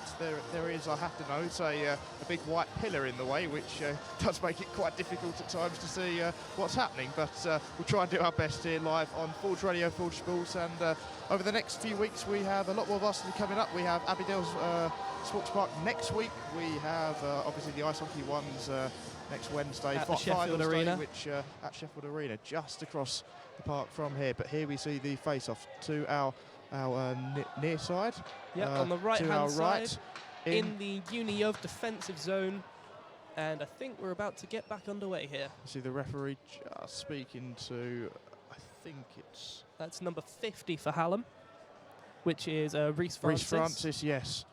Just having a word with him. I think that's all clear. that altercation has now been squared up, but Hallam, Uniov win the face-off, a vital face-off. They really have to get back into this match. It will be interesting to see if they can score one. The momentum may go their way. We've seen that and there's Uniov, a lot of it. 22 there. He's just hit that randomly into open space, but there was no Uniov player there, and this is what I was on about in the first half. They're just hitting it into random spaces, hoping for someone to be there, but they need to focus. Hallam with number 77. That is Semyonov. Luke. I think it's Luke Guff, actually. But I think there was a mix-up in the team numbers earlier. I think it is Luke Guff at the minute. But Hallam, in the end, well, there's a strong challenge to that far side. Hallam nearly lost it, but I think the Uniov will just try to put the pressure on there. And another Hallam player goes down. Players all falling down over the ice. It's becoming very, very slippy. And we see, here we go, Luke Goff on the right-hand side, looking to put the ball in, looking for a fourth goal for Hallam, but can't. The Uni of Sheffield do get it clear. And now, Hallam looking to find the space. That's number 94 on the puck there. And his number 94, Luke Charlie Goff, Youngman. But it is disposed of well by Uni of Sheffield, and now they can break their centre going forward. A 2-on-2 into the neutral zone. 34 has it whisked away for Uni of Sheffield. 34, Ed Shaw, just unlucky there. So the match so far has been one of nearlies for the Uni of. They've played a lot better than they have in this period. But what do you think they need to just as the puck? Well, they started the far side is. They started the second period beautifully, and they really put Hallam under pressure. But as soon as that goal went in, they've crumbled and gone back to how they were in the first period. They just need to focus on their passing. This is a fantastic, this is a brilliant opportunity. Currently a 2-1. Surely they're going to get one. And it's just been missed there by number 14. Number 14. It was Max Wakelin who went clear on that far side. He had support from one of his teammates. I think it was support from number 30, which is Sutherland Waite, but he didn't use him. He went for the near post, but Wakelin missed, and now Hallam into the Uni of end zone on our far side to the right. The crowd could be a bit more excitable, to be honest. I think the ice hockey ones, we may see a lot more excitement in the arena, but still the atmosphere here is pretty wonderful. We've got a lot of fans out. Yeah, we've got about 2,000 people in here, I think. So it's quite a tightly packed arena, which is quite nice. It's quite cosy, actually. I think that's one way of talking about it. But Hallam, you see, into the Uni of end zone now, but trying to work it through, trying to get it back. But number 14 there, Max Wakelin, who missed that glorious chance just a few moments ago to get one back for the Uni of, just gives it away there to our right. To our right-hand side now, Hallam into the neutral zone, looking for number 15. That was Tom Patty, who missed the puck there with his stick, and now Uni of do regain possession. It's actually fast paced, but give it away there. Unlucky in a moment like that, it can be so brutal for a certain side because it's happened so quickly, and it needs to recover there. But after that Hallam shot, 21, Billy Hawthorne's Slater went forwards for Uni of, but in the end it was an easy save for George Bradbury in the Hallam goal, the netminder for Hallam. Sam Constance, what do the Uni of need to do to get back into this match, because they are 3-0 down? Yeah, I think it's just not looking good for them at the moment. Just earlier on they had Hallam's Josh Barros almost managed to get a third, but it just went wide, and it's really Hallam are just dominating the play, and they can just spend time on the puck, and they can just control it so well. You see there, it was number 50 for Hallam. Reece Francis tried to get it off Nima Asadi, number 97 for the Uni of, but in the end the Uni of do win it back, but they're giving it away to Hallam on that far side. Number 12, Josh Barris gives it to number 50, Reece Francis, trying to work it from left to right. 81, Kaias Jakobsen, been in the penalty box twice already this match, but the Uni of do regain possession, and in the end they try to get it round their own end zone and give it back to Hallam, and the shot comes in from the left-hand side, but it was well saved by James Zeller in the Uni of goal. Hallam have the puck now on the right-hand side, Jakobsen, but he loses out to number 61 for Peter Young. Peter Young on the left-hand side, he is harassed by the Hallam player, number 12. I think that's Josh Barris. He's already scored twice in this match so far, and in the end, I think it was a Hallam player who went down, Jakobsen on the right-hand side. The Uni of have it now into their end zone, and they will look to regain possession and launch a attack. Currently 3-0 down. We are live on Forge Radio and Forge Sport at iceSheffield tonight. Yeah, and it's just over on the right-hand side now, the defensive area, and it's in the neutral now, and it's 94 for Hallam. That's Charlie Youngman looking through on goal. Oh, and that is a great stop there, and he's just frozen the puck there. James Zeller as Charlie Youngman was through on goal there. He could have easily put that past and made it 4-0, and that would have been end of game, really. But Charlie Zeller keeping Sheffield Uni in the match. Well, you do see Youngman, he's a first year. He's currently studying accounting and finance, so I hope he's got his maths correct in this match, because he's currently scored 1 goal and Hallam are currently 3-0 up. So in that sense, I think he's pretty well aware of what's happening out of the pitch, but he's missed 2 golden opportunities to add to his individual lead and add to Hallam's already big lead. And you see just on the far side of the pitch to our right there is a face-off, and Hallam do lose that face-off. Uniov really do need to get 1 goal back now. There's currently 7 minutes 38 seconds on the clock to go in this second period. Uniov 3-0 down. They're up in the overall Varsity points, I think by around 11 or 12 points. The last time I checked it was 19.7, something like that. So we see Uniov on the right-hand side now with number 24. I think it's Hayward Alexander, but he loses out to Hallam. And now into the neutral zone. It's just past there on the left-hand side to Slozzy. And yeah, there we go. It's over to Hallam, but it's now over in the Uniov defensive zone where Uniov can kind of control the play a bit. Just going back to that earlier chance with Uniov, with Max Wakeland, where he took it on his own, I really think that's just he got the game to his head there. Well, you see, currently, Wood through, but in the end, a fantastic double save from George Bradbury, the netminder in the Hallam goal again. Wood tried to go alone. Makeland tried to go alone earlier on the right-hand side for Uniov, and Wood. And that was a spilt pass there, and it's gone through his legs, but 94, I believe that is, for Hallam, almost managed to break through. That's Charlie Youngman. Well, Charlie Youngman has been very, very involved in this second period, and you see Hallam to our left near-hand side. My apologies, I think it was 84 Kelly Spate. Was it Kelly Spate? Right. So it's number 15 we now. See 15 Barton looking to go through to the through the Hallam, and we see it's 36. He's got it down on the ground. And, it's just, is that 92 there for Hallam? Just hits it past the left-hand side of the pipes. Well, we see Joe Waite there, number 36, looking to extend Hallam's lead. They are 3-0 up, and Adam Carrett in the end missed as well. So still 3-0.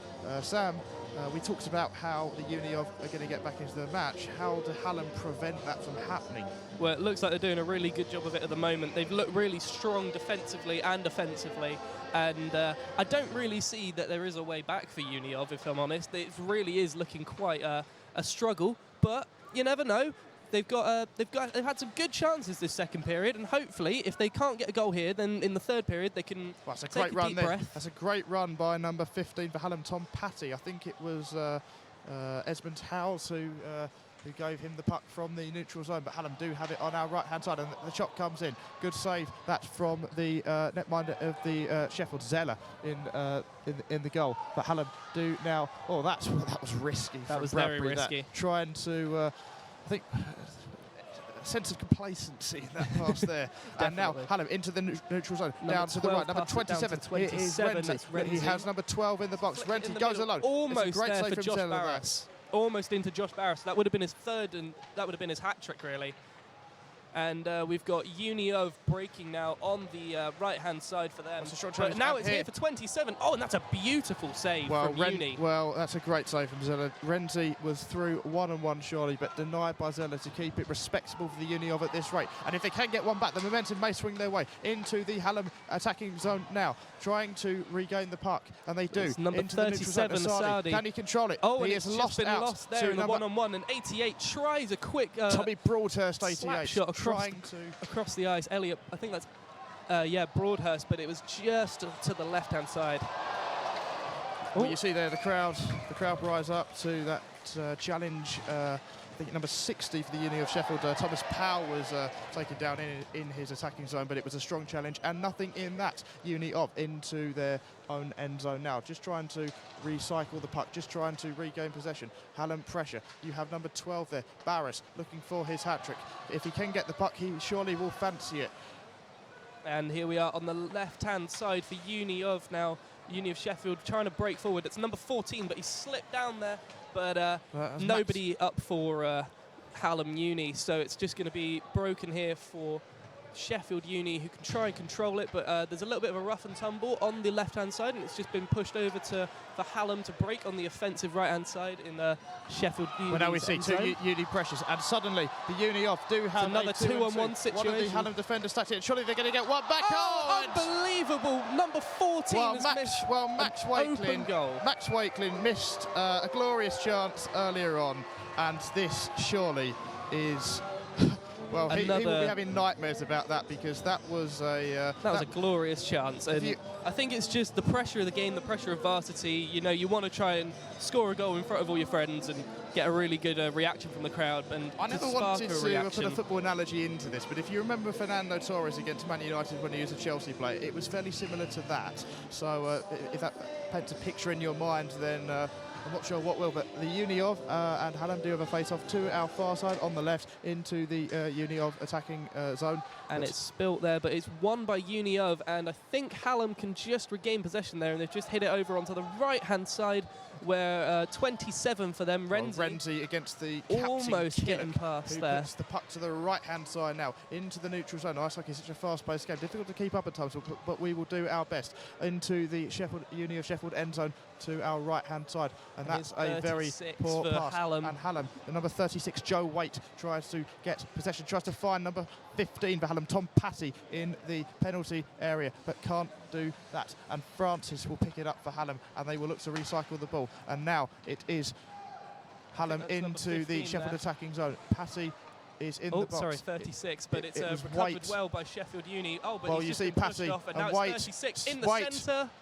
and in the White can make it 4. That is 4-0. Number 36, it was spilt by the goalkeeper for, the goalminder. Joe Waite makes it 4-0 to Hallam. Joe Waite, he joined the Bears in 2014. He's got 34 games, 28 goals, 12 assists. He's played in the last 2 varsities but hasn't scored. He's scored today. It's currently Hallam 4, the Uni of Sheffield 0. Earlier on, Josh Barris, the captain for Hallam, opened the scoring in the 4th minute. Then he doubled Hallam's lead in the 6th minute. It was who was it who scored the 3rd goal? I think it was what's his name again? But yeah, I was just having a look at that goal. Youngman, that was it. Youngman who scored the 3rd goal. And now we see Joe Waite score. Brilliant from him, from Hallam. Won it back well and just moved in from the right-hand side. Well, it could be 5 as we currently speak. Oh, and it's spilt there by number for the goaltender, but it's just been, I think that was collected there by James Zeller in the end. It was Jakobsen on that right-hand side looking to make it 5, looking to put the game beyond any doubt as we have 2 minutes 28 on the clock into the 2nd period. We're nearly in the 3rd period, but we see a face-off on the right-hand side on our near side. Yeah, you can clearly see that Hallam are starting to dominate the game now. And there's a scrummage, so many spilt passes here.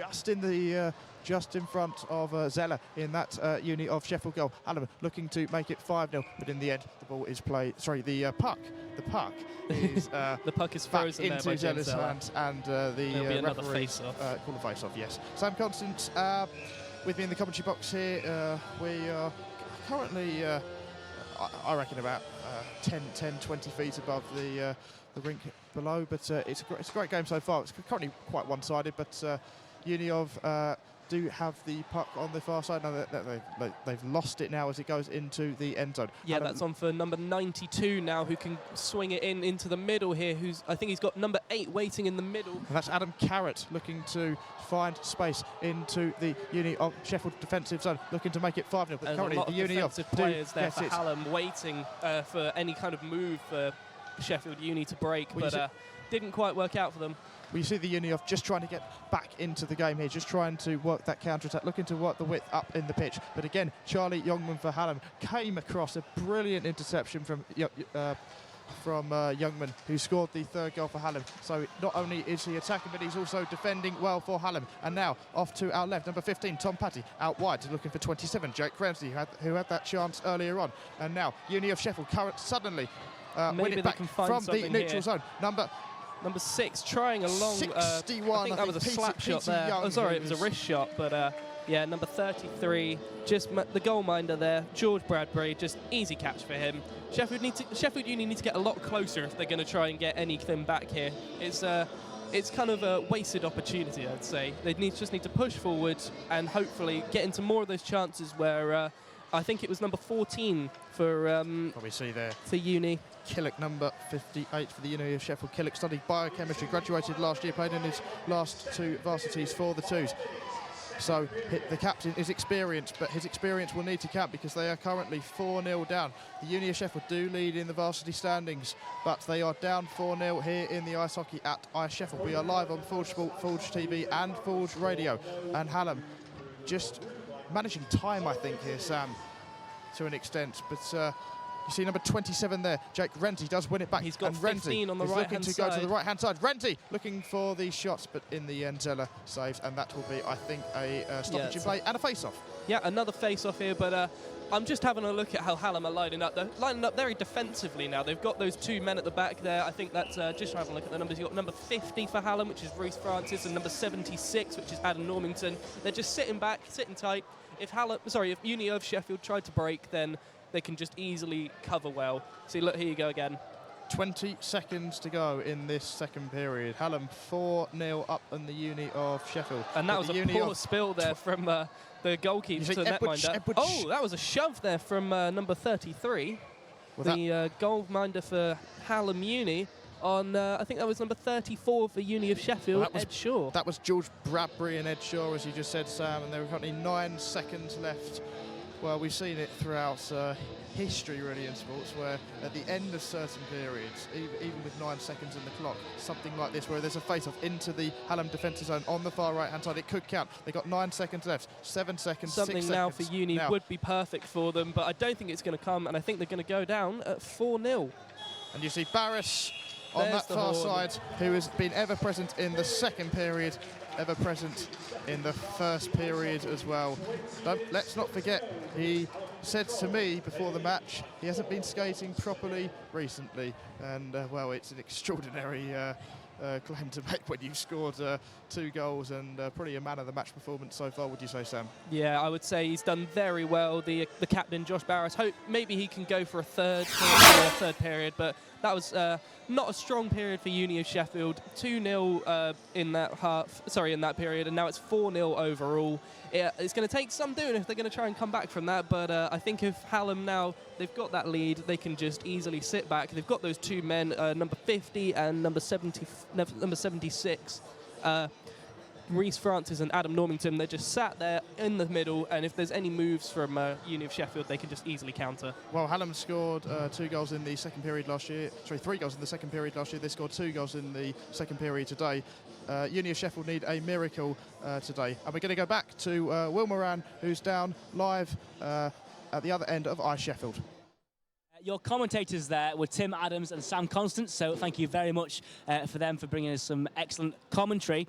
We are, of course, Forge TV, live from iceSheffield tonight, where we've just had the second period of the ice hockey's mixed twos. Guys, what were your first thoughts on that second period there?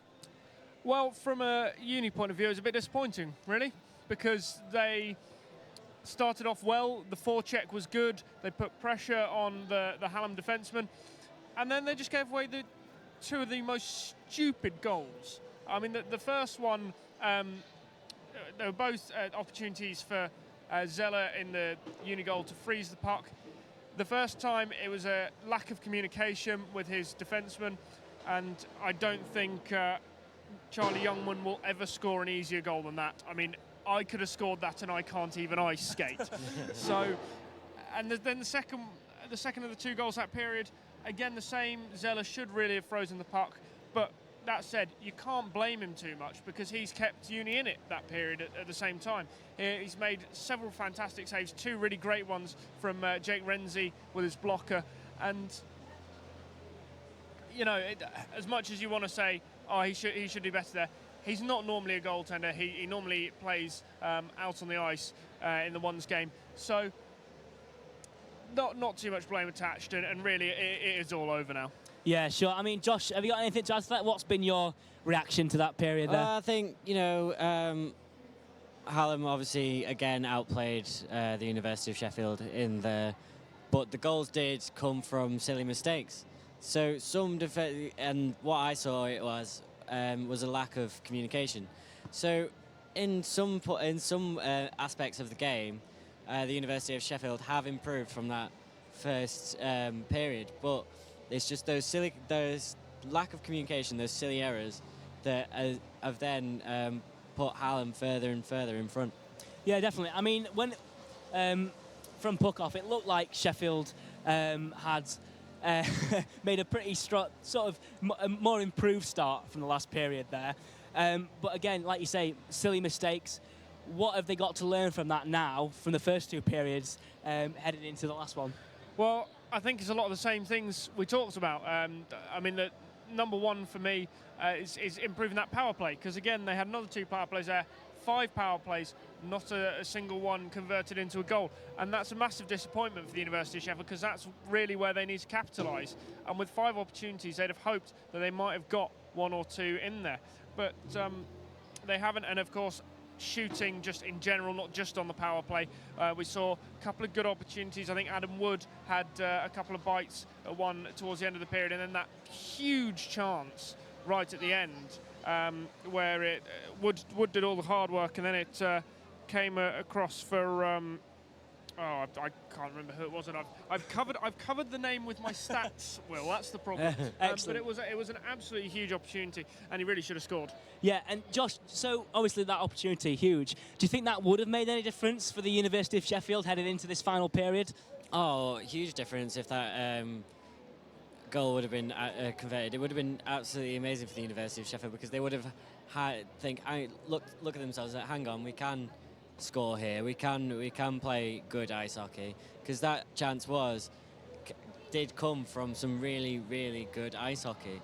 So it would have lifted their spirits and maybe gotten 2 or 3 goals. I think the game perhaps with 4-0 might be a bit lost for them now here, but don't quote me on that, because if it does go all the way, then I'm gonna say it look like I've got egg on my face. But the University of Sheffield, what they can do going into this final period is just don't let the fatigue get to them, don't let the silly errors come forward, and keep their discipline, because they have had good discipline, and do convert those power plays if they have more. Sure. I mean, Hallam aren't showing any signs of letting up, are they, really? They've been resilient, they've been strong. Are we going to see anything sort of more? Are we going to see an improvement? Or do you think, again, would they get a bit complacent in this last period? Well, we might see a bit more ice time for some of the lines further down the order. It really is game over, and they just look so much better. They look so much more in control of the puck, and they look, to be honest, better skaters as well, I think. But they've done well. They've done a professional job, and we're still seeing a lot coming through Josh Barris, who again created a fantastic chance about midway through the period that couldn't quite be converted as he played it across the crease. But really, I think they'll just be looking to see the game out and not have any sort of miracle on ice happen for the University of Sheffield. Josh, University of Sheffield, they're 4-0 down. They've just got to put on the best performance they can now, haven't they? Just for the fans that are out there. Yeah, I think the University of Sheffield come out onto this final period, maybe just have some fun, play some good ice hockey.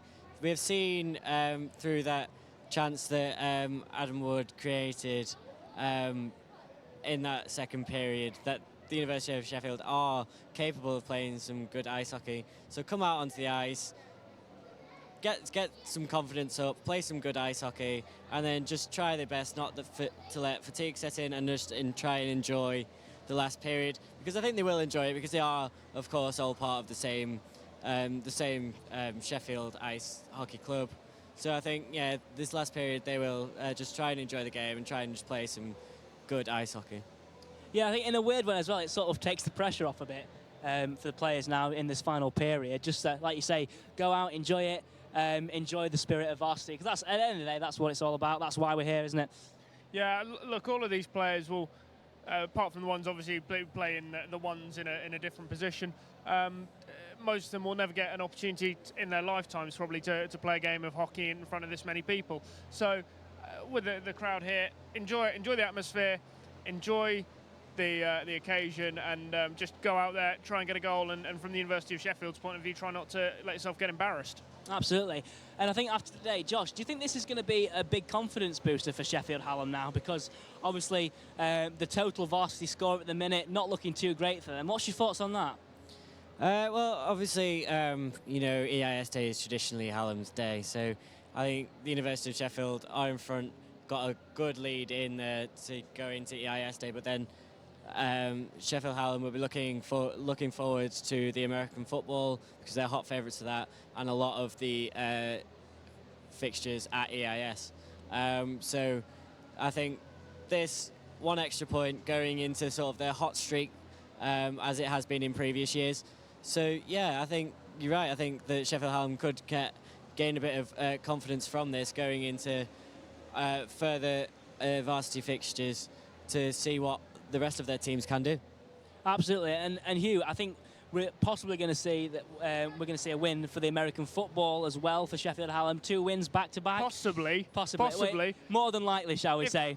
If I owned a house, I'd put one on it. Are you willing to bet that? Yeah, there's absolutely no way the University of Sheffield are going to win that game. And I'd like to say I'm going to be proved wrong, but I just don't think so. Hallam, obviously, in a higher league, came so close last Sunday to getting promoted from that league, and they've had a great season, whatever you say. Sheffield Hallam and Uni have had a fairly average season, so I really can't see any way, unless there's some sort of misfortune befalls Hallam's quarterback between drops a brick on his foot or something in the between now and Sunday. I really can't see that going Uni's way. Yeah, I totally agree. I mean, to be fair, we are sort of about halfway through varsity now, but we've got a lot more to come. So do you think this is going to where Hallam's streak is going to start off now, Josh? Do you think we're going to see the scoreline sort of start to get a bit tighter? Yes, I think we will. Going from American football and a lot of the EIS fixtures, I think the netballs can usually swing either way, but futsal previous years gone to Sheffield Hallam. So that on Monday, I think definitely stay tuned to forgeday.com/varsity because the games are going to get tight on that day, and it's going to be good going into next Wednesday when varsity is really close, and we're looking at that all important win and who is going to get that. 2 consecutive years as well, the netball threes have lost by just a single goal. So there really are some tight games there, and you can all 4 of those netball games, you look at them and you think, wow, and futsal as well, you think, wow, I honestly have no idea who's going to win that. So I mean, there are a few bankers for the University of Sheffield on that day. I think the men's volleyball certainly will look like a University of Sheffield win, and the men's table tennis as well, who have had an excellent season. They've won the league there. So yeah, and you've got the basketball, which every year pretty much goes to Sheffield Hallam, although Uni did run them surprisingly close for 3/4 of the game last year, and almost created probably the shock of varsity. But it will come down to what happens on that netball and futsal court. I think the overall spread of points on Monday. Definitely, and obviously what happens there remains to be seen. But just to remind you, if you head over to fortoday.com/varsity, as Josh said, all the press reports there are on from previous matches. So if you have missed any of our coverage here at Forge TV, Forge Radio and Forge Press, head over to there. It's all there, and you can catch up on whatever you might have missed over the last week or so. But the big news, I think, from this week is from yesterday's Hallam Sports Park Day. Usually tends to be Hallam's day somewhat.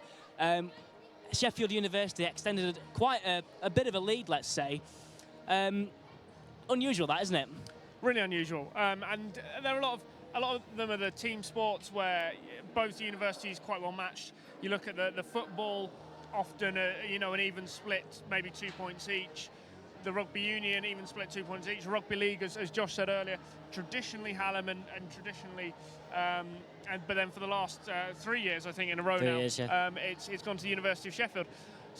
But for me, the biggest shock, and I say this as a member, but the cricket, for me, that's gone the last 2 years, has gone in favour of Sheffield Hallam, and you know, it's indoor cricket is such a toss of a coin sort of game, because you've just got to take risks, and sometimes those risks pay off, sometimes they don't. But to come out with a 3-0 win across the 3 crickets, absolutely amazing for the men's and women's cricket clubs, and I think they've done really, really well this year. Definitely. And Josh, I know you were doing quite a lot behind the scenes yesterday at Hallam Sports Park Day. Were there any standout moments for you where you thought, you know, blimey, Sheffield, you know, they're on a run here? Well, I think looking back at the women's rugby, you know, the University of Sheffield were in front for the whole game, and then came back and it was a draw on the in the sort of last part of the second half. So I thought that was a really exciting game. I was thinking, if you're coming in here to see what a tussle of varsity fixture can be, look back at the women's rugby from yesterday, because there was a lot of drop balls. They were going to be tired. There was so many scrums, but for it to finish a draw, it was going into those final few minutes of the game. It really looked like one team or another would maybe catch a winner, but I think a draw in that event did probably bring out the entirety of that game. Definitely. I mean, it was looking throughout the match like it could go either way, which is, it's good to see the teams just giving, you know, 110% every match, isn't it? Just to go out there and do their best. I suppose that's all in the competitive nature of varsity. And again, yesterday's Rugby Union Ones, again, that was a pretty tight scoreline. That finished 16-12 to the University of Sheffield.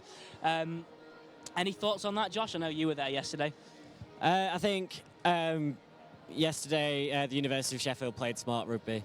I think with the conditions and to go ahead in front by using the penalties they got in front of the posts, they really did play some smart rugby. Some kicks, infield kicks, didn't really come off early in the game, so they sort of stopped doing that and really did screw their heads on and just think about how they're going to play the game and utilise the penalties they got to then go in front of Sheffield Hallam. So some really, really smart rugby played yesterday at Hallam Sports Park. For sure, definitely, and it was an absolute spectacle to watch. Let me tell you that.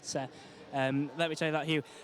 So I know we've got a few more things coming up here on Forge TV over the next few days. We've got the day at Abbeydale where we'll be seeing. It's not one on Forge TV. That one just on Forge Radio. It's not one on Forge TV. I should correct myself there. That is on Forge Radio. So head over to forgetoday.com/radio. You'll be able to listen. Or even /varsity. /varsity. It's always in the same place, Will. It's amazing. It is. It's like we've prepared for this year. Everything under one roof. It's not like we've prepared for this punditry, is it? Absolutely. This superb punditry, shall we say? Oh, thank you. You bring out the adjectives now. Exactly. I've got a great vocabulary. I can't even say the word myself. We've also got, coming up towards the end of varsity, we've got the darts. That's always a good sort of end of varsity celebration in a way, isn't it? It really is. And last year it was in the middle of varsity, and you know, some of the teams that had already played turned up, but obviously you don't want to turn up and. I think it's fair to say it is a bit of a drinking event, the darts. But obviously there are teams that don't want to drink because they're just days away from their own varsity match. But yeah, it's a fantastic event, and this year it's the after party. Twice as many tickets sold. It's going to be, as Donald Trump would say, huge. It is going to be huge. So make sure you do tune in on Forge TV for that one as well. Josh, just very quickly, what else is coming up that you're looking forward to? I think, yeah, as you said, Abbeydale hockey is always good fun, as well as the tennis and the squash at Hallamshire Racket Sports Club. I think is great. So please go to forgetoday.com/varsity to see those, because they can be some tight scores there. And you can hear the players coming out onto the ice now here at iceSheffield. We'll be bringing you the third period very, very shortly. Make sure you stay tuned. Exciting stuff, isn't it? We're going to get underway very, very soon indeed. Again, like you say, this is an opportunity for Sheffield University. Come out, have a bit of fun. The pressure's off a bit. It's always good for that, isn't it? Yeah, it is. This third period, as we've just said, it's all about going out, enjoying the occasion, enjoying being out on the ice in front of a large crowd, an enthusiastic crowd, and obviously they're all mates really. All play for the Sheffield Bears, so enjoy a game of hockey with your mates. Definitely. It's good to see so many people getting involved, and hopefully, well, I say hopefully, that is going to be the case at the darts again, like we said, isn't it? It's going to be a big event there as well. But for now, the third period of the ice hockey mixed twos is about to get underway. So we're going to go over to our commentary team now, Dan Cross and Aidan Leap, who are going to be bringing you the third period of the ice hockey. Stay tuned here on Forge for all the latest, and on Twitter as well at Forge Sport. Enjoy. Cheers to Will and the boys. Thank you for your superb commentary, as you said it. I'm Aidan Leap, joined by Dan Cross. We're ready for the third period of the ice hockey twos. It's about to face off now. Hallam leading by 4-0 as we get underway in this third and final period. Dan, good evening. How are you? Good evening, Aidan. Yeah, it's great to be here, especially for my first ice hockey event of Varsity. And straight away, I was Sheffield interrupted by a very strong target. Sheffield Hallam already into the swing of things and carrying on how they have done in the first couple of periods. Luke Wilson with a shot there from the slot area, which was well saved by James Eller early on, and it'll be a face-off in this defensive zone, which the University win. They look to clear here through Killick, the captain, and he's been able to sort of scoop it around that left-hand ball, and it has finally cleared the zone. Hallam decide to dump it back in with Naylor, and it's gone round back, and the University of Sheffield will have time and a bit of space to take this puck back the other way, and it comes to Adam Sutherland, who moves it down that left-hand side and in towards the offensive zone, and the arm has gone up, and there will be a penalty here actually after they check into the boards, it looks like. Or will it be an offside? I'm not sure yet. The arm went up because it can mean offside or a penalty. It does mean offside this time. So no one's going into the box unduly as we played 35 seconds of this third period. No, and to be honest, it didn't really look a penalty from where we stood, Aidan, did it? Really?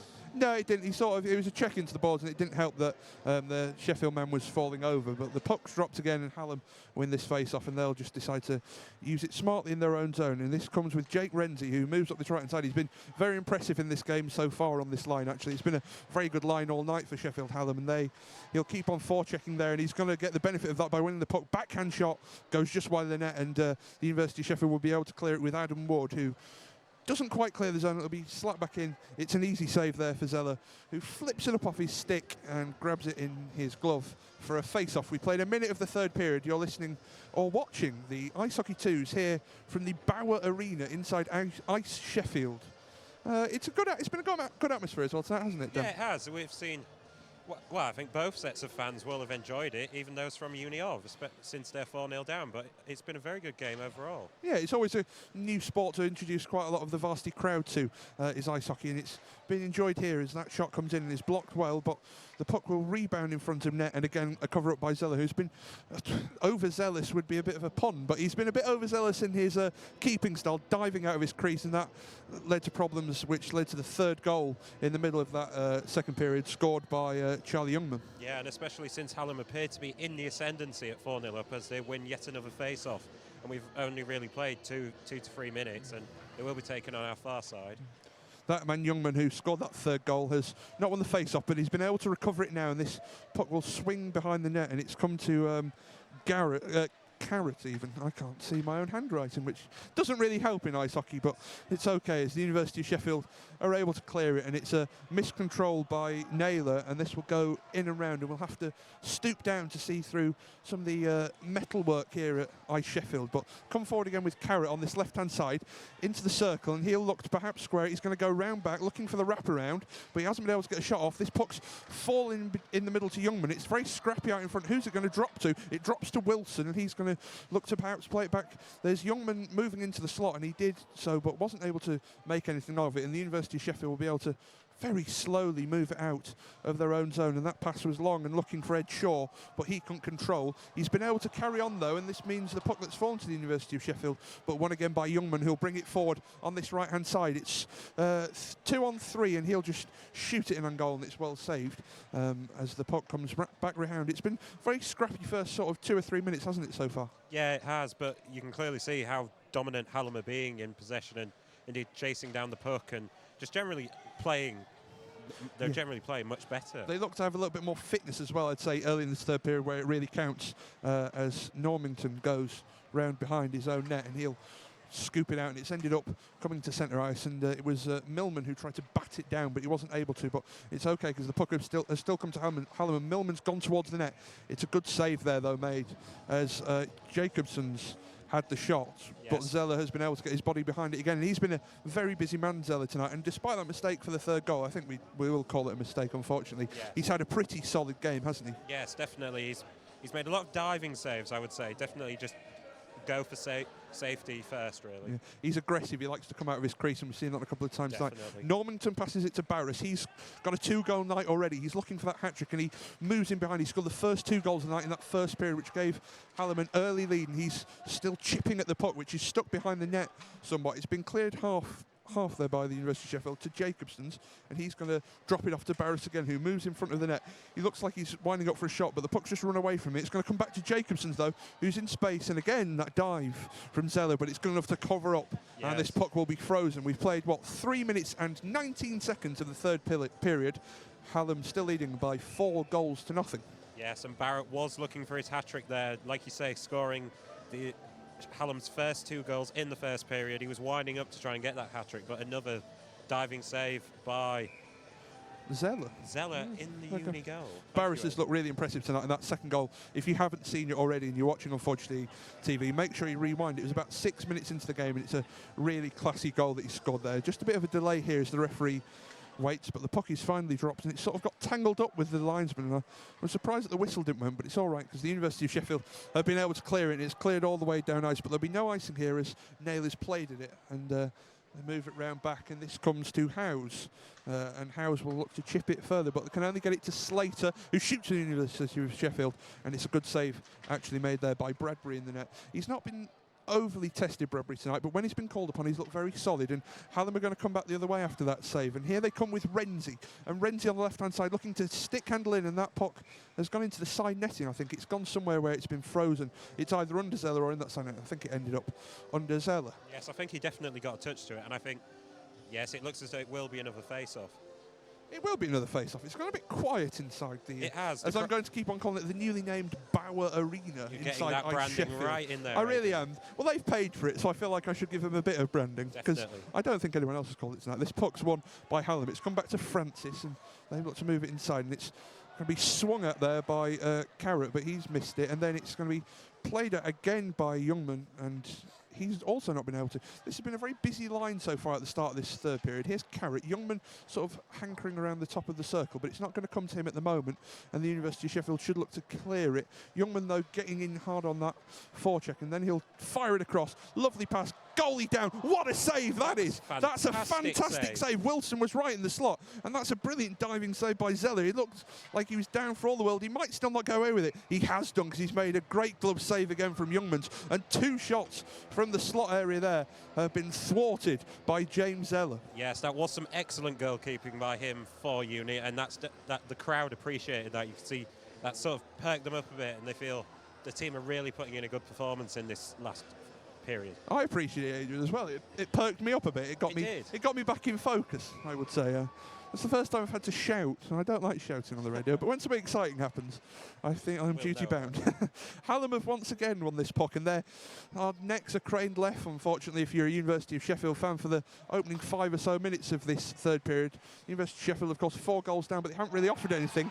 Oh, they'll be offering even less, because that's gone in. It has gone in.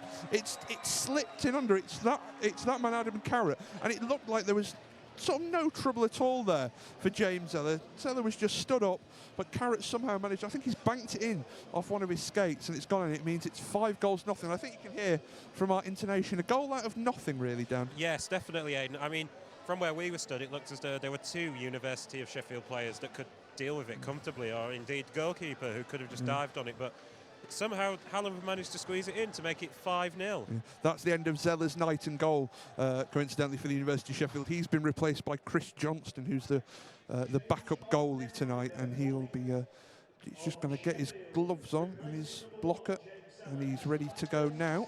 Yes, I think Zeller has definitely played a fantastic game tonight. He's not despite conceding 5 goals. He's conceded 5 goals. I think the third one was a bit... it was poor on his part. The fifth one was just unlucky. I think everyone sort of lost the puck, and it took everyone a bit by surprise.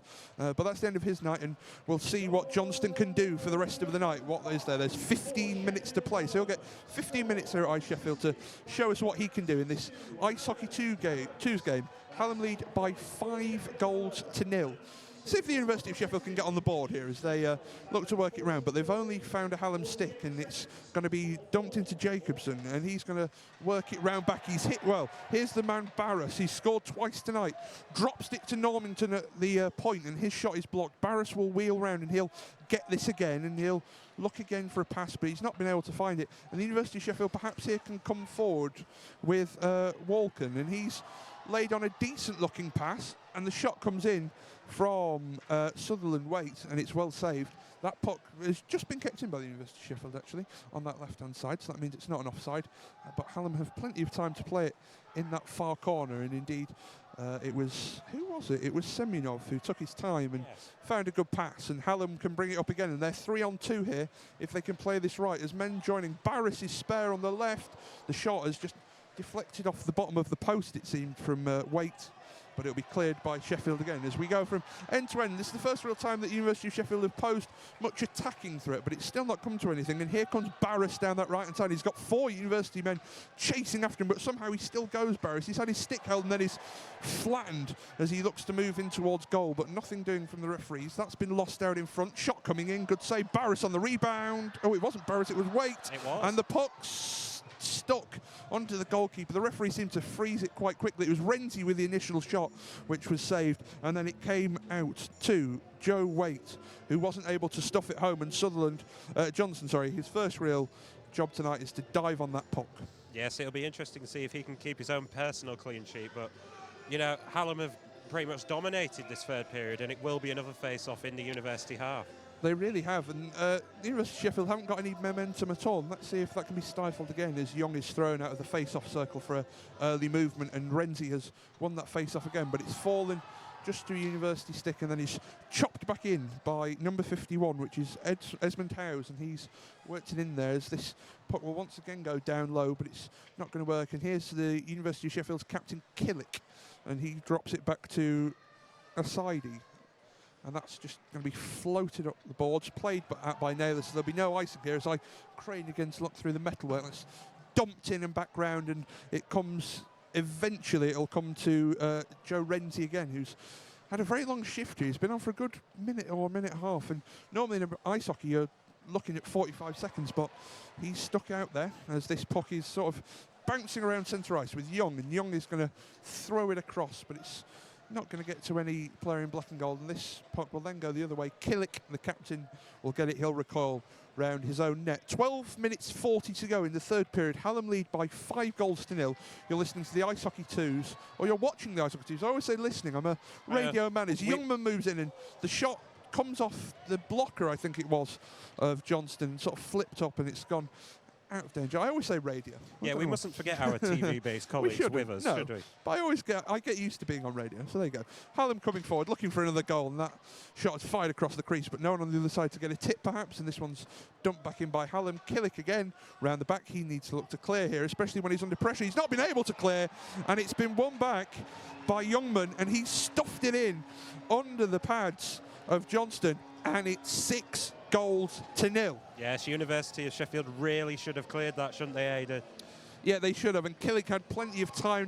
I think he thought he had more time than he did, really, as he was looking to play out of his own defensive zone, play out from behind his goal, and that's probably not the wisest move, and it's meant that Youngman has been able to get in, stuff it home, and almost take, once again, the keeper, this time Johnston, unawares, because he won't have seen it out of his peripheral vision, low to his left-hand side, and it's been stuffed through, and it's in, and Hallam lead by 6-0. It might be 7 soon as Jacobson comes in, and he's not tripped, but he's pushed over well, and then this puck is hacked away by Short, but that will it'll be waved off for icing. I don't think they wanted it, and Hallam will still play it round their own net. But they've still got, they seem to have so much time on the puck, Hallam, and that's really helping them, especially in this third period now, to exploit the spaces. Perhaps the University of Sheffield players, well, both sets of players will be getting tired, but it looks like the University of Sheffield suffering more from that, doesn't it, Dan? Yes, definitely, and University of Sheffield must be careful not to completely capitulate in this third period. Francis. No, go on. Yeah, go on. No, go on. No, you're all right now. I thought it was going to be some problems. Well, but I was just not. going to say they have to be careful not to completely capitulate, because this score could get very embarrassing very quickly for them if Hallam keep playing the way they are. Francis with a couple of loose passes from Hallam, and he'll play it again. He might get away with it third time of asking. It's recovered round back by Gaskell, and he's going to look to move it up, but it's been blocked in by the University of Sheffield and Eggington, who's shuffled it round back, and he'll play it again, Eggington. He's stuck in that far corner from us as I sort of again lean over and I'm worried about to fall onto centre ice, but I've survived, and Barris will bring it forward. He's just about cleared his own zone, as he maybe not. Now Hallam have, certainly. And the University of Sheffield will play this puck in their own zone.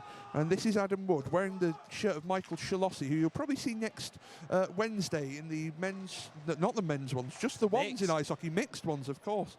And that will be live on forgetoday.com/varsity, like all of our coverage. So if you need anything in the next couple of days, as we're going to have a fight, whilst I was reeling off our admin, we're going to have a fight. Adam Wood is going for it, and I'm not sure who he's fighting with, but he's won. It's the first thing the University of Sheffield have won all night. And that's definitely picked the crowd up, the atmosphere. Oh, don't have a hug after it, though. Oh, come on. Come on now. Him and Renzi went to work, and they both battled it out. I'd say Wood was the winner, and then they're going to have a nice handshake afterwards and give each other bits of their equipment. Yeah, it's not really what you want to see from a fight, but it's what you want to see as good sportsmanship, isn't it? But it's definitely brought this atmosphere right up in the Bauer Arena, as we are now calling it, due to recent sponsorship changes. But I think it was less pub brawl and more joke fight, to be fair. Because as Wood came over, he gave a big thumbs up to all the Hallam fans sat on our side of the Bauer Arena. Definitely, and the crowd in the Bauer Arena were definitely impressed by that fight. And both sets of fans definitely enjoyed it. Yeah. Bauer have had enough money now. We're going to stop. It's iceSheffield, isn't it? Let's be honest. As we're just going to wait for the both sets of players to get up the other end of the ice where this face-off will be taken. This is going to sound really weird for people who aren't into radio or TV, but I just scratched my ear and had to take my headphones off, and it sounded really weird. Okay, great insight from an insider's perspective. It's almost like you're in the commentary box with us. Yeah, we'll get back to the ice hockey. That's what we're going for. It's good news. So we stay 5-on-5, of course, because that was a fight. They'll cancel each other out, so they also won't show on the scoreboard, as you probably heard on our microphones, as Carrot deeks inside. And will he get to his own puck? Yes, he will. And then Hallam looked to use it again. Here's Youngman, and he just chops it in. It would have been offside, so Carrot had to recoil. University of Sheffield get the puck. Here's Slater, and Slater's just going to shuffle it right-handed down there, but Carrot's been able to dump it back in. It's going to go all the way around, and Sutherland didn't really chase after it well enough, and Hallam just looked like they want it more again there, didn't they? Yes, definitely, and they were almost in again shortly there, but they've retreated back to their own half, and not really under any pressure in their own half when they do go back to the goalkeeper. No, Normington was able to turn in plenty of space. Will Carrot get to this? No, he won't, and the University of Sheffield in that black and gold have been able to gain it, but they only give it away, and it means that Hallam can come forward again. Slater's won it back, though, and here's a chance for Slater moving in. He's lost it to Barris, though, and Barris moves forward. He'll still be looking for that hat-trick. He's given it to Carrot, looking back towards Barris. Where will it drop out in the slot position? It's going to drop to anyone. Carrot it dropped to. It's a good save, I think, actually, by Johnson. I think he's got a little piece of it as Goff throws it back into Carrot, who swings it wide again, and that's a couple of misses in a row, as Sutherland will just chip this further up ice, and he'll get the chase on to try and stop the icing. He's not going to be able to do that, I don't think, and the puck will come all the way up the other end of the ice. 9 minutes and 3 seconds to go in this ice hockey twos, and Hallam lead by 6-0. Yes, and you can see him definitely scoring more in this third period with good 9 minutes of play left. But yes, the puck has been brought back, and as University of Sheffield did try and chase it down into the Hallam half, there were 3 Hallam players closing them down, so there wasn't really much chance of them gaining anything. But it will be a face-off in the University half. 10 minutes to go. I've just looked at our stats, and Hallam have had 55 shots this evening to the University of Sheffield's 21. That shows some of the dominance. They've got a 56 there as who swung around the front there? It was Jakobsen's, but he wasn't able to stuff it past Johnson. And a couple of both goals we've seen in this period have come sort of unawares, and it's been with players sort of slinking round from the back of the net, coming in front and scoring, but not able to do so there. Yeah, I think that fatigue will play a part in that. You're trying to launch the ball up, trying to get at least one goal for University, but they're just not being able to play it out, and Hallam are generally closing them down as this face-off is taken on our near side. Millman wins it. Barras moving in. He's looking for the goal, but he's not able to do it. It's come back out in front, and the shot there by, who was it? That was Jacobson's as well. And that's not worked, so it's going to sort of shuffle back round, and Hallam have got it again. And Jacobson's that man again, who's had a couple of chances recently, hasn't been able to do anything with there, and that's been cleared all the way up. And it's gone to Naylor, who once again dumps it round, and Hallam happy to dump and run. They're 6-0 up. You can do whatever you want at this point, really. Yeah. They're having a nice... It's a very good technical term from you, Aidan. Leisurely... What, they could do whatever they like? No, they can dump and run, but... They can dump and run, that's the thing. Come on. If it's an effective tactic to see out this game, then it certainly is. It wastes a bit of time. There's 8 minutes left for them to kill. I don't think it's really a case of killing. I think it's a question of how many, really, as this puck goes across to Young on the left-hand side, and Young's going to chop back in, and he's given it well out to Haywood Alexander, but his control is loose, and then this puck will come to Parker on centre ice. He shuffles it back in. Francis has got plenty of time because of the offside, but the pass is poor, and it'll come all the way through to, well, I thought Parker was going to get it, but he's not played it. And it's passed up to Young, who's trying to stuff it through centre ice, and he's been able to do that. Here comes Young, perhaps the best chance for the University of Sheffield so far, but he was poked just as he looked about to shoot, and that means he's lost the puck. Here's Parker, right-hand side, and he's going to get it again, but he's lost it again, and then Hallam come away with it. There's a lot of getting it and losing it, as I say there, as Youngman moves in, and he's played quite well so far, and he's checked hard as he hit it, and a bit of the stick has come flying off one of the players. He's lost something, hasn't he? A bit of, I think it's Alexander's stick has come off, but we'll come back to that in a minute as the University of Sheffield look to clear it. The whistle's gone. So whether we're waiting for a bit of equipment, or it looked to be the bottom half of his stick. Yeah, a bit of the stick came off. I didn't see where it came off because I looked at everyone's stick and everyone still had a blade, so I wasn't sure. Penalty anyway coming up. He's ended up in the box as Alexander. Poor Byron Haywood Alexander. I assume this will be for illegal equipment.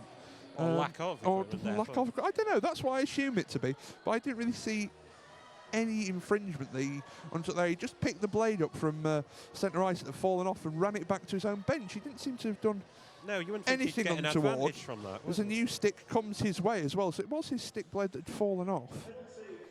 We'll have to listen because I don't know. This is interesting. Let's see. Maybe he did something. No.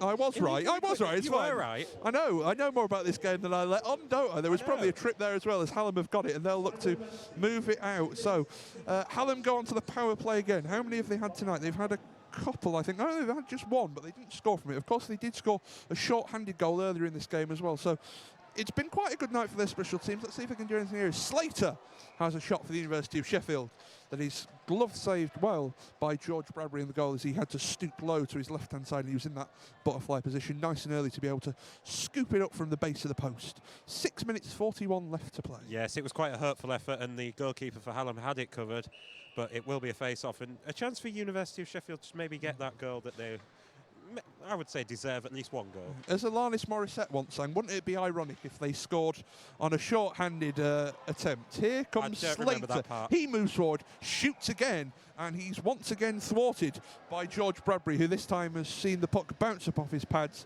and into his jersey. He'll hold it on, freeze the puck, and it'll be yet another face-off. 6.5 minutes left inside iceSheffield. Hallam lead the ice hockey teams by 6-0. It's been a bit one-sided, hasn't it?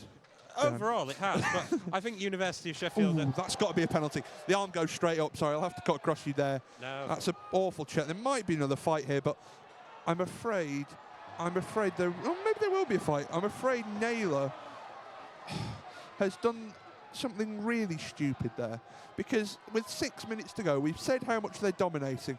Naylor has thrashed one of the University of Sheffield players. I'm not quite sure it is. Into the boards, head first.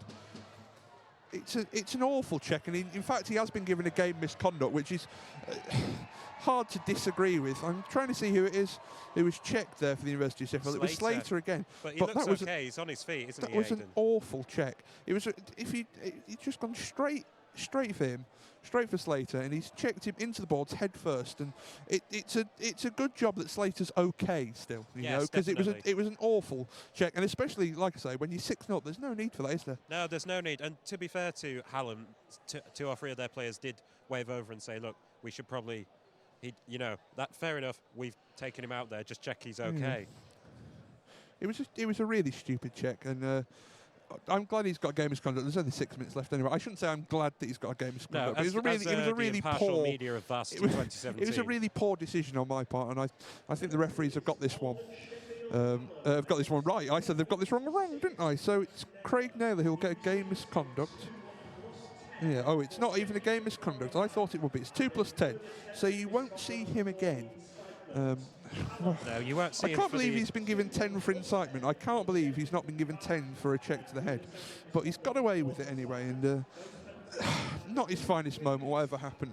No, and, definitely not. I think it's for the best that we won't see him again tonight. So let's see if the University of Sheffield, who it's now going to be 4-on-4 for, 1 minute 18. But then the University of Sheffield will have the advantage.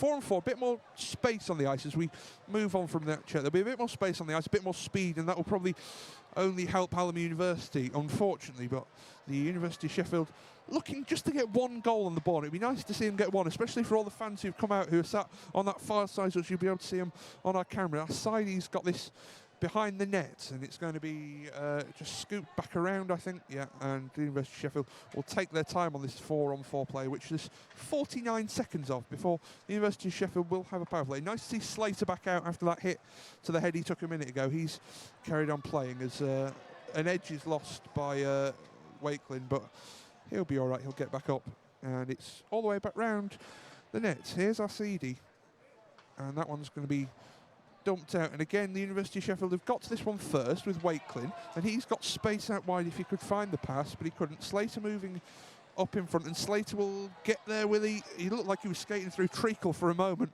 and that puck's just going to be dumped up, and it's taking a little flick, but it's fine from the keeper, Johnson, who's had a pretty solid 15 minutes, or, well, he's only had 10 minutes in them so far, but he's not done anything, he's not been unduly troubled, but he's not done anything stupid. That's all you can ask of a goalkeeper. 40 seconds then, the University of Sheffield will have on this power play as Alexander comes back out of the box for that penalty he took a couple of moments ago, and the University of Sheffield are going to work it now as a slap shot comes in from the point. It's blocked by the University of Sheffield, by Hallam University, sorry. That was Adam Wood with the slap shot there. This puck's dumped back in, but it'll be all offside, so the University of Sheffield will all have to get to their own side of the blue line before they can go back in chasing, and Young does that. But Hallam looking to play it, but that pass is long and poor, and they've not really got anyone out in this power play, but that's a loose pass as well. And here comes Millman, who's on this right hand side. He's going to shoot, and it's well over actually, so no problems here as Hallam are back to full strength as well, so we're back to 5-on-5. It was a pretty quick power play chance, but the University of Sheffield once again haven't been able to take advantage of it this evening. It's not really worked for them, has it, their special teams? No, not really, and especially since they've had over double the number of power plays that Hallam have had, but they just haven't taken those chances. They certainly haven't. And forward comes Goff, and he's going to look to play it across. It's blocked. It's come back to Goff. Here's Waite. He shoots wide. Yeah, so maybe he should have waited before taking very that good. shot. Comes to Carrot. It's all a bit of a scramble out in front, and it's gone in. He's waited a couple of seconds, and then he scored. 7-0 Hallam lead.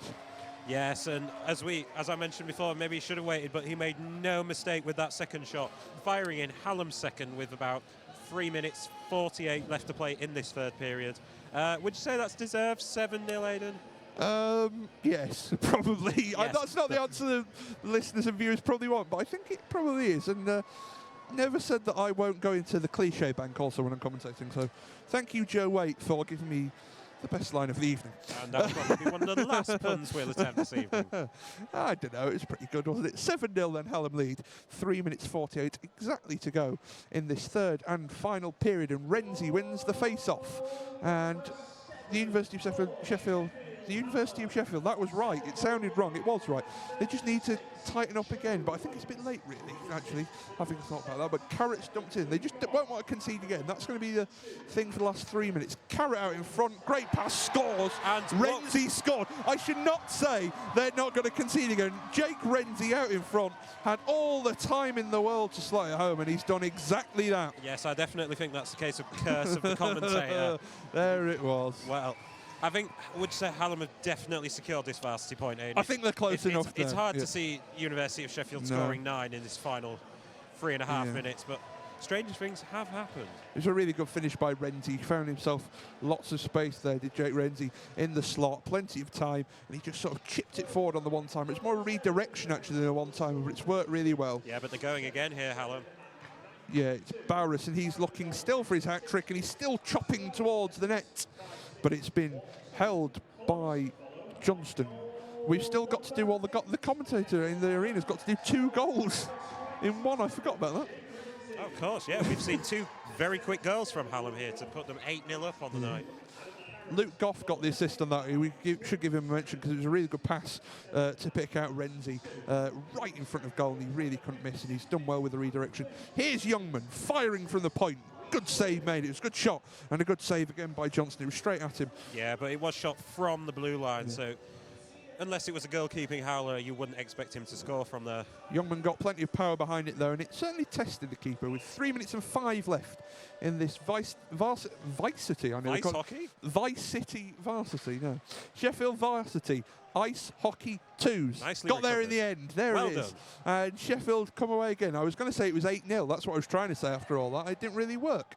Hallam are going to get this round back, but it's good forecheck. But I think Hallam will be able to slap past their way out of it. Have they? I'm not quite sure, because I'm once again obstructed by the beam, but they have, and eventually they'll come forward. And here is Kelly Spate, and she looked to move it inside on the left wing, but she wasn't able to. And this one's flung all the way back up the other end, and it'll be corralled by Adam Normington. He comes forward. Here's Barris, and he's dropped it into centre ice. And here's Spate again. Plenty of space down the left wing, but her controls let her down. And then a really powerful hit there by Slater. It wasn't the best hit. He was coming in at some force and couldn't really stop himself, I don't think. Oh, it's the fault of Slater. Shaw's now been chased up the ice by... Shaw's being chased up the ice by Normington now. It's all getting a bit ugly, and it's... Tempers are flaring somehow at 8-0. But to be fair to, I think it was Billy Hawthorne Slater, there was nothing he could really do about that check, was he? He was fully committed and couldn't really pull out. No, he was fully committed, so it definitely wasn't intentional, but he certainly sent her flying to the ice, which prompted those angry reactions from the Hallam players. Probably one of the best hits of the night, though. It was probably one. In irony, it was a pretty good From the hit. University of Sheffield, one of the best hits of the night. Yeah, yes, you're right, Aidan. One of the better bits playing. He quite rightly won't go to the box as well. It was just a good body check, I'm afraid. There appears to be 2 Hallam Yeah, players. there was a lot of... I think that's more for the argy-bargy than anything that happened on ice. There's not really any need for that when you're 8-0 up with 2 minutes left. Normington is one of the men who's gone to the box. It'll still be 5-on-5. These will both cancel because there'll be 5-minute penalties, I assume, for roughing. Roughing. So don't worry about it. It's still 5-on-5. The power play won't mean anything as Barris moves forward, but he's lost it again. Hallam have still got plenty of time here. Youngman and Waite again, who scored, both goal scorers tonight, and Barris as well. All 3 on this line have scored this evening in the 8-0. Waite shooting, and the shot is blocked. He'll chase it in and chip it forward. Barris going to the front of the net. He really wants that hat-trick, you can see that. He's got 1 minute and 50, he wants to try and complete it, but he's not going to do it at the moment as Hallam get it back and recall with Howes, and Howes has sort of tried to stuff it over centre ice, and then the arms go up. And then another man goes flying because Francis with a shove, and I think you'll be off the ice, sir. You won't be off the box, you'll be off the ice. And Hallam are in danger of having no players left here, I think, at the moment. Definitely. They've had 2 given at least 10-minute penalties. They've got 2 in the box at the moment. They're 4 down from their roster of, I think they've got 18 on the night. Yes, and unlike that previous challenge from the University of Sheffield, that one was definitely a deliberate push in the back by the Hallam player. But it's interesting to see, as he went off the ice, getting a hug and a jump from a member on the bench. So yeah. It's going to be 27. It's going to be Adam Wood who goes into the box for the University of Sheffield, which is really helpful because he's one of the few players wearing the wrong name on his back. Yeah, so that's and for a commentator, that was really confusing, but it's all right. Slightly more easy, but as you say, Hallam are in danger of finishing with no players. With 1 minute and 42 Do you reckon we could left. claw it back if Hallam go down to no players? With 1 minute and 42 left, it means that we won't be seeing any more of Adam Wood. His evening is over. The referees are still conferring here at the timekeeper's box. Referee Hunter is having a word with the university captain, at least. That's Stephen Killick, and he's been told to skate back to his ice, and we've decided we're going to have the face-off. There's 4. Yeah, it is going to be a power play, actually. It's going to be a normal power play. So University of Sheffield are going to be down to 4 men, I think, on the ice. Yeah, there's still a bit of confusion about exactly what's going on here. Someone who knew about ice hockey would be able to tell you. I'm sort of guessing. I think it's going to be a power play. It's going to be 4 on 4. That's what I've garnered. It's going to be 4 on 4, yeah. I would agree with you because Wheeler for University of Sheffield has just gone off. Yeah, so it's going to be 4 on 4 for the next 1 minute and 42. Both sides have got penalties. So for Hallam, it's Jake Renzi who's got into the box. There's 3 in the box now. For Hallam. It's getting quite crowded. It's very crowded. Here's Carrot, left-hand side, 4 on 4 again. More space with 1.5 minutes to go. It's across to Millman, and Millman will look to flick it out, but he's not been able to. As this shot comes in from the point, it's blocked. Youngman moving onto it, fires, shot well wide, and this will be frozen by the goalkeeper Chris Johnston even. We've got 1 minute 18 to play in the third and final period of this ice hockey twos, and Hallam lead by 8 goals to 0. It's a close one. Relatively close, Aidan, if you want to put it that way, but they've just looked a better side all night, really. They really have, and in this third period, I think the fitness has really shown. That's given them a 4-goal period. That'll be offside there. Yeah, they've pretty much been camped in the university half for much of this third period. Protests by Adam Carrot. He was a good foot offside. But obviously, you can't cross that blue line before the Pockers crossed it, and he did there. By a good distance, he looked unhappy with the linesman decision. We were perched bang on the line, and it was a perfectly good call.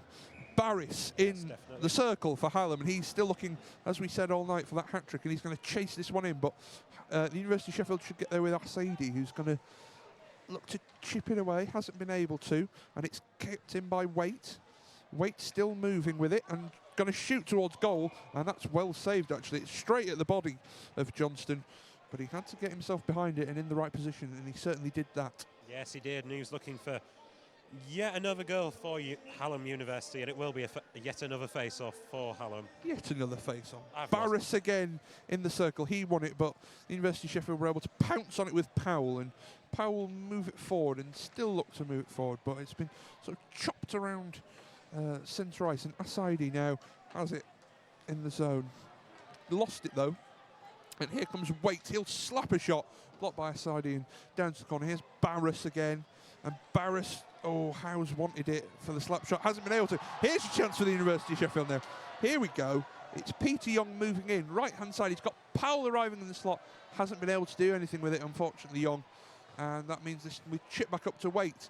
There's, 15 seconds left of the final period, and Hallam are going to bring it forward. Perhaps one more chance for them. And Less than 10 it's now, this Aidan. man, Barris, and he shoots. And that was his chance for the hat-trick that's been easily repelled by Johnston. There's 2 seconds and 1 left on the game clock. And the Varsity Ice Hockey 2s is over. And it's a point on the board for Hallam as they have dominated this match from start to finish, and they win by 8 goals to nothing. Yes, I can't think of a better word to use than that, Aidan.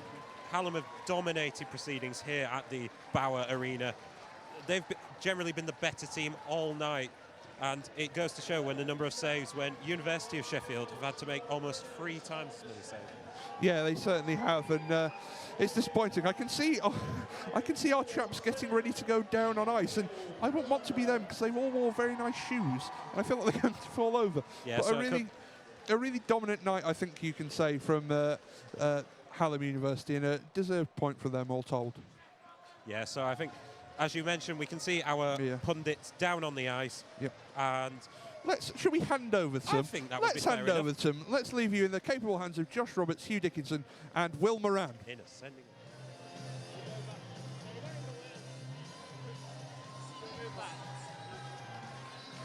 All right, welcome back to Ice Hockey Mixed 2s here at iceSheffield.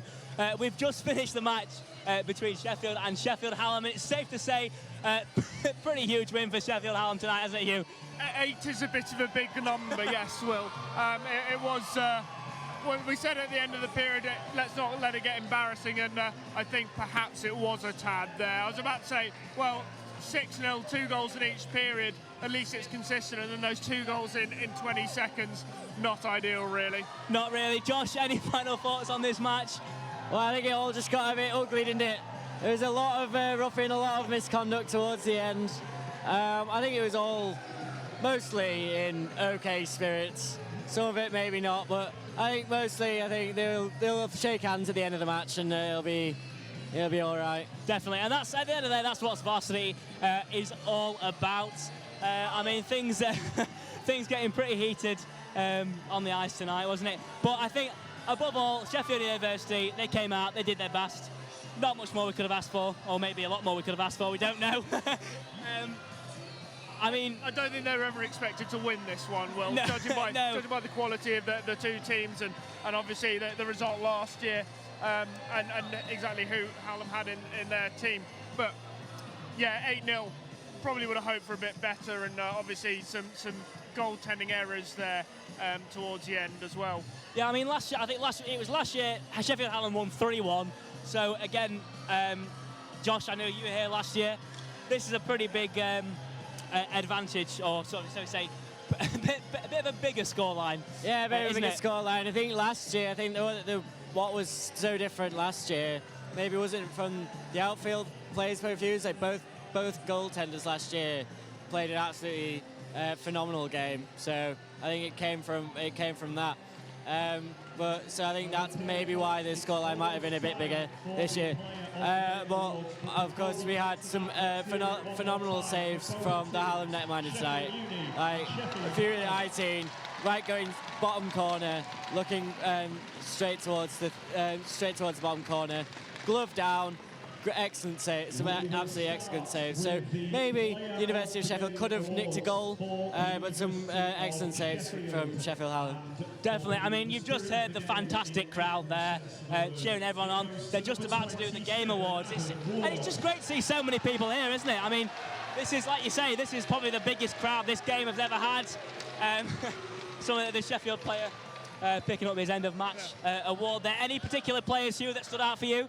Well, Adam Wood has just been awarded man of the match for the University of Sheffield, and I think he did a very good job. And you talk about that crowd, Adam Wood definitely entertained them with his fight with Jake Renzi. I think that was definitely for the crowd's benefit in a game that was clearly drifting a little bit towards the end there.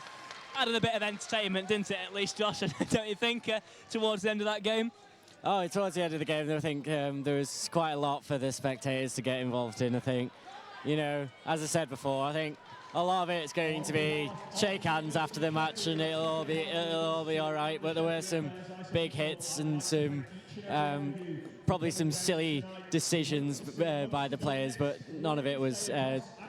Yeah, I think particularly that checking from behind from Craig Naylor, really quite horrible incident, really. Obviously.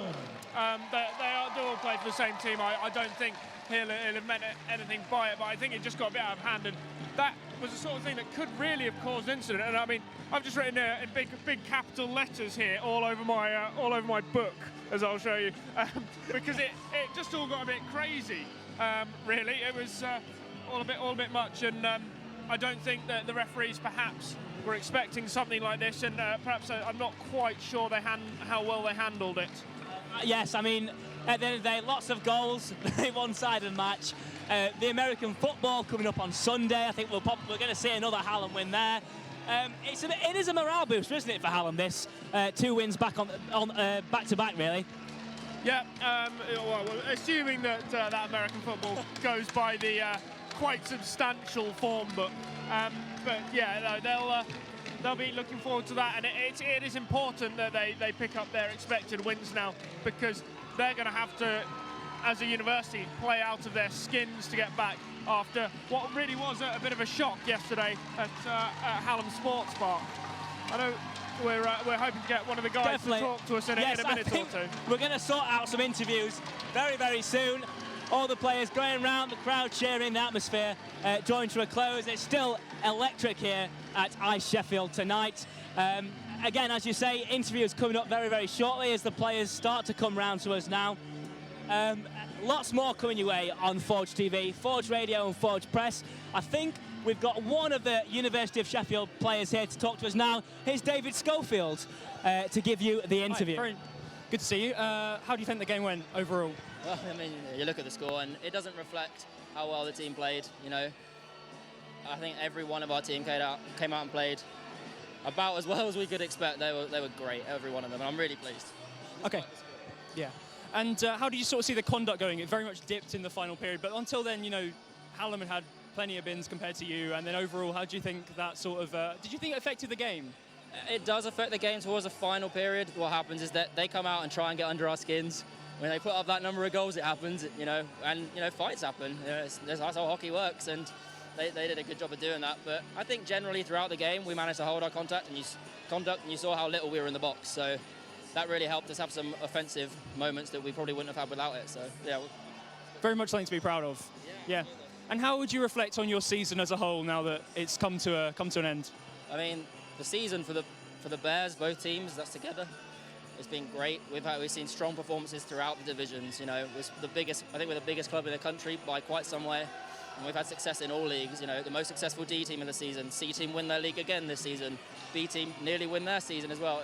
It's been a great season and great for both universities. Lovely. Thank you very much. Thanks, and enjoy your evening. And yep, we'll go back over to... All right, thank you very much for that interview, David. That was one of the University of Sheffield players. We're going to see if we can try and get a Hallam player to come and talk to us in just a few seconds. Now, again, if you've missed any of the latest coverage here on Forge, you can catch up forgetoday.com/varsity. All the past live streams are there. You can go and watch all the events from yesterday's outing at Hallam Sports Park. Lots to catch up on if you've missed any of that. We've got the men's, there's the men's rugby union ones on there, women's rugby union.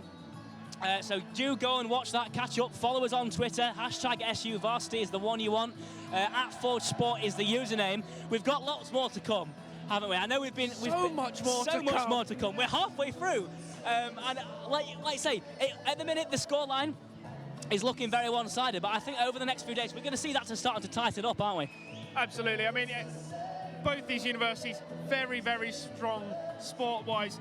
I don't think we expect this gap, this surprising gap, and this, from a University of Sheffield perspective, pleasantly surprising gap that's opened up to last. I think Hallam will come back, but at the same time, normally EIS Day, quite an even day, maybe just edged by Hallam.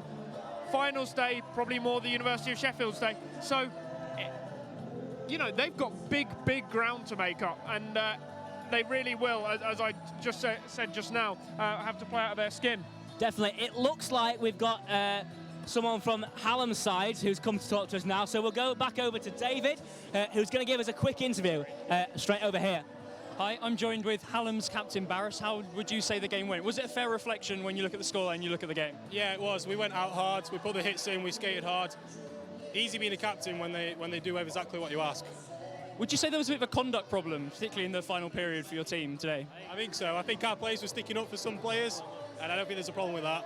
If they're going to get a bit rough and put through dirty hits in, then there's no problem with our players sticking up for the others.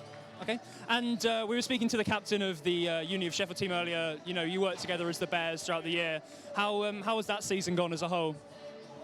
It's fine. It works great. When we finish the game, maybe after the first night, there's no rivalry. There's no problems. We all play together. It's just this one night where we hate each other.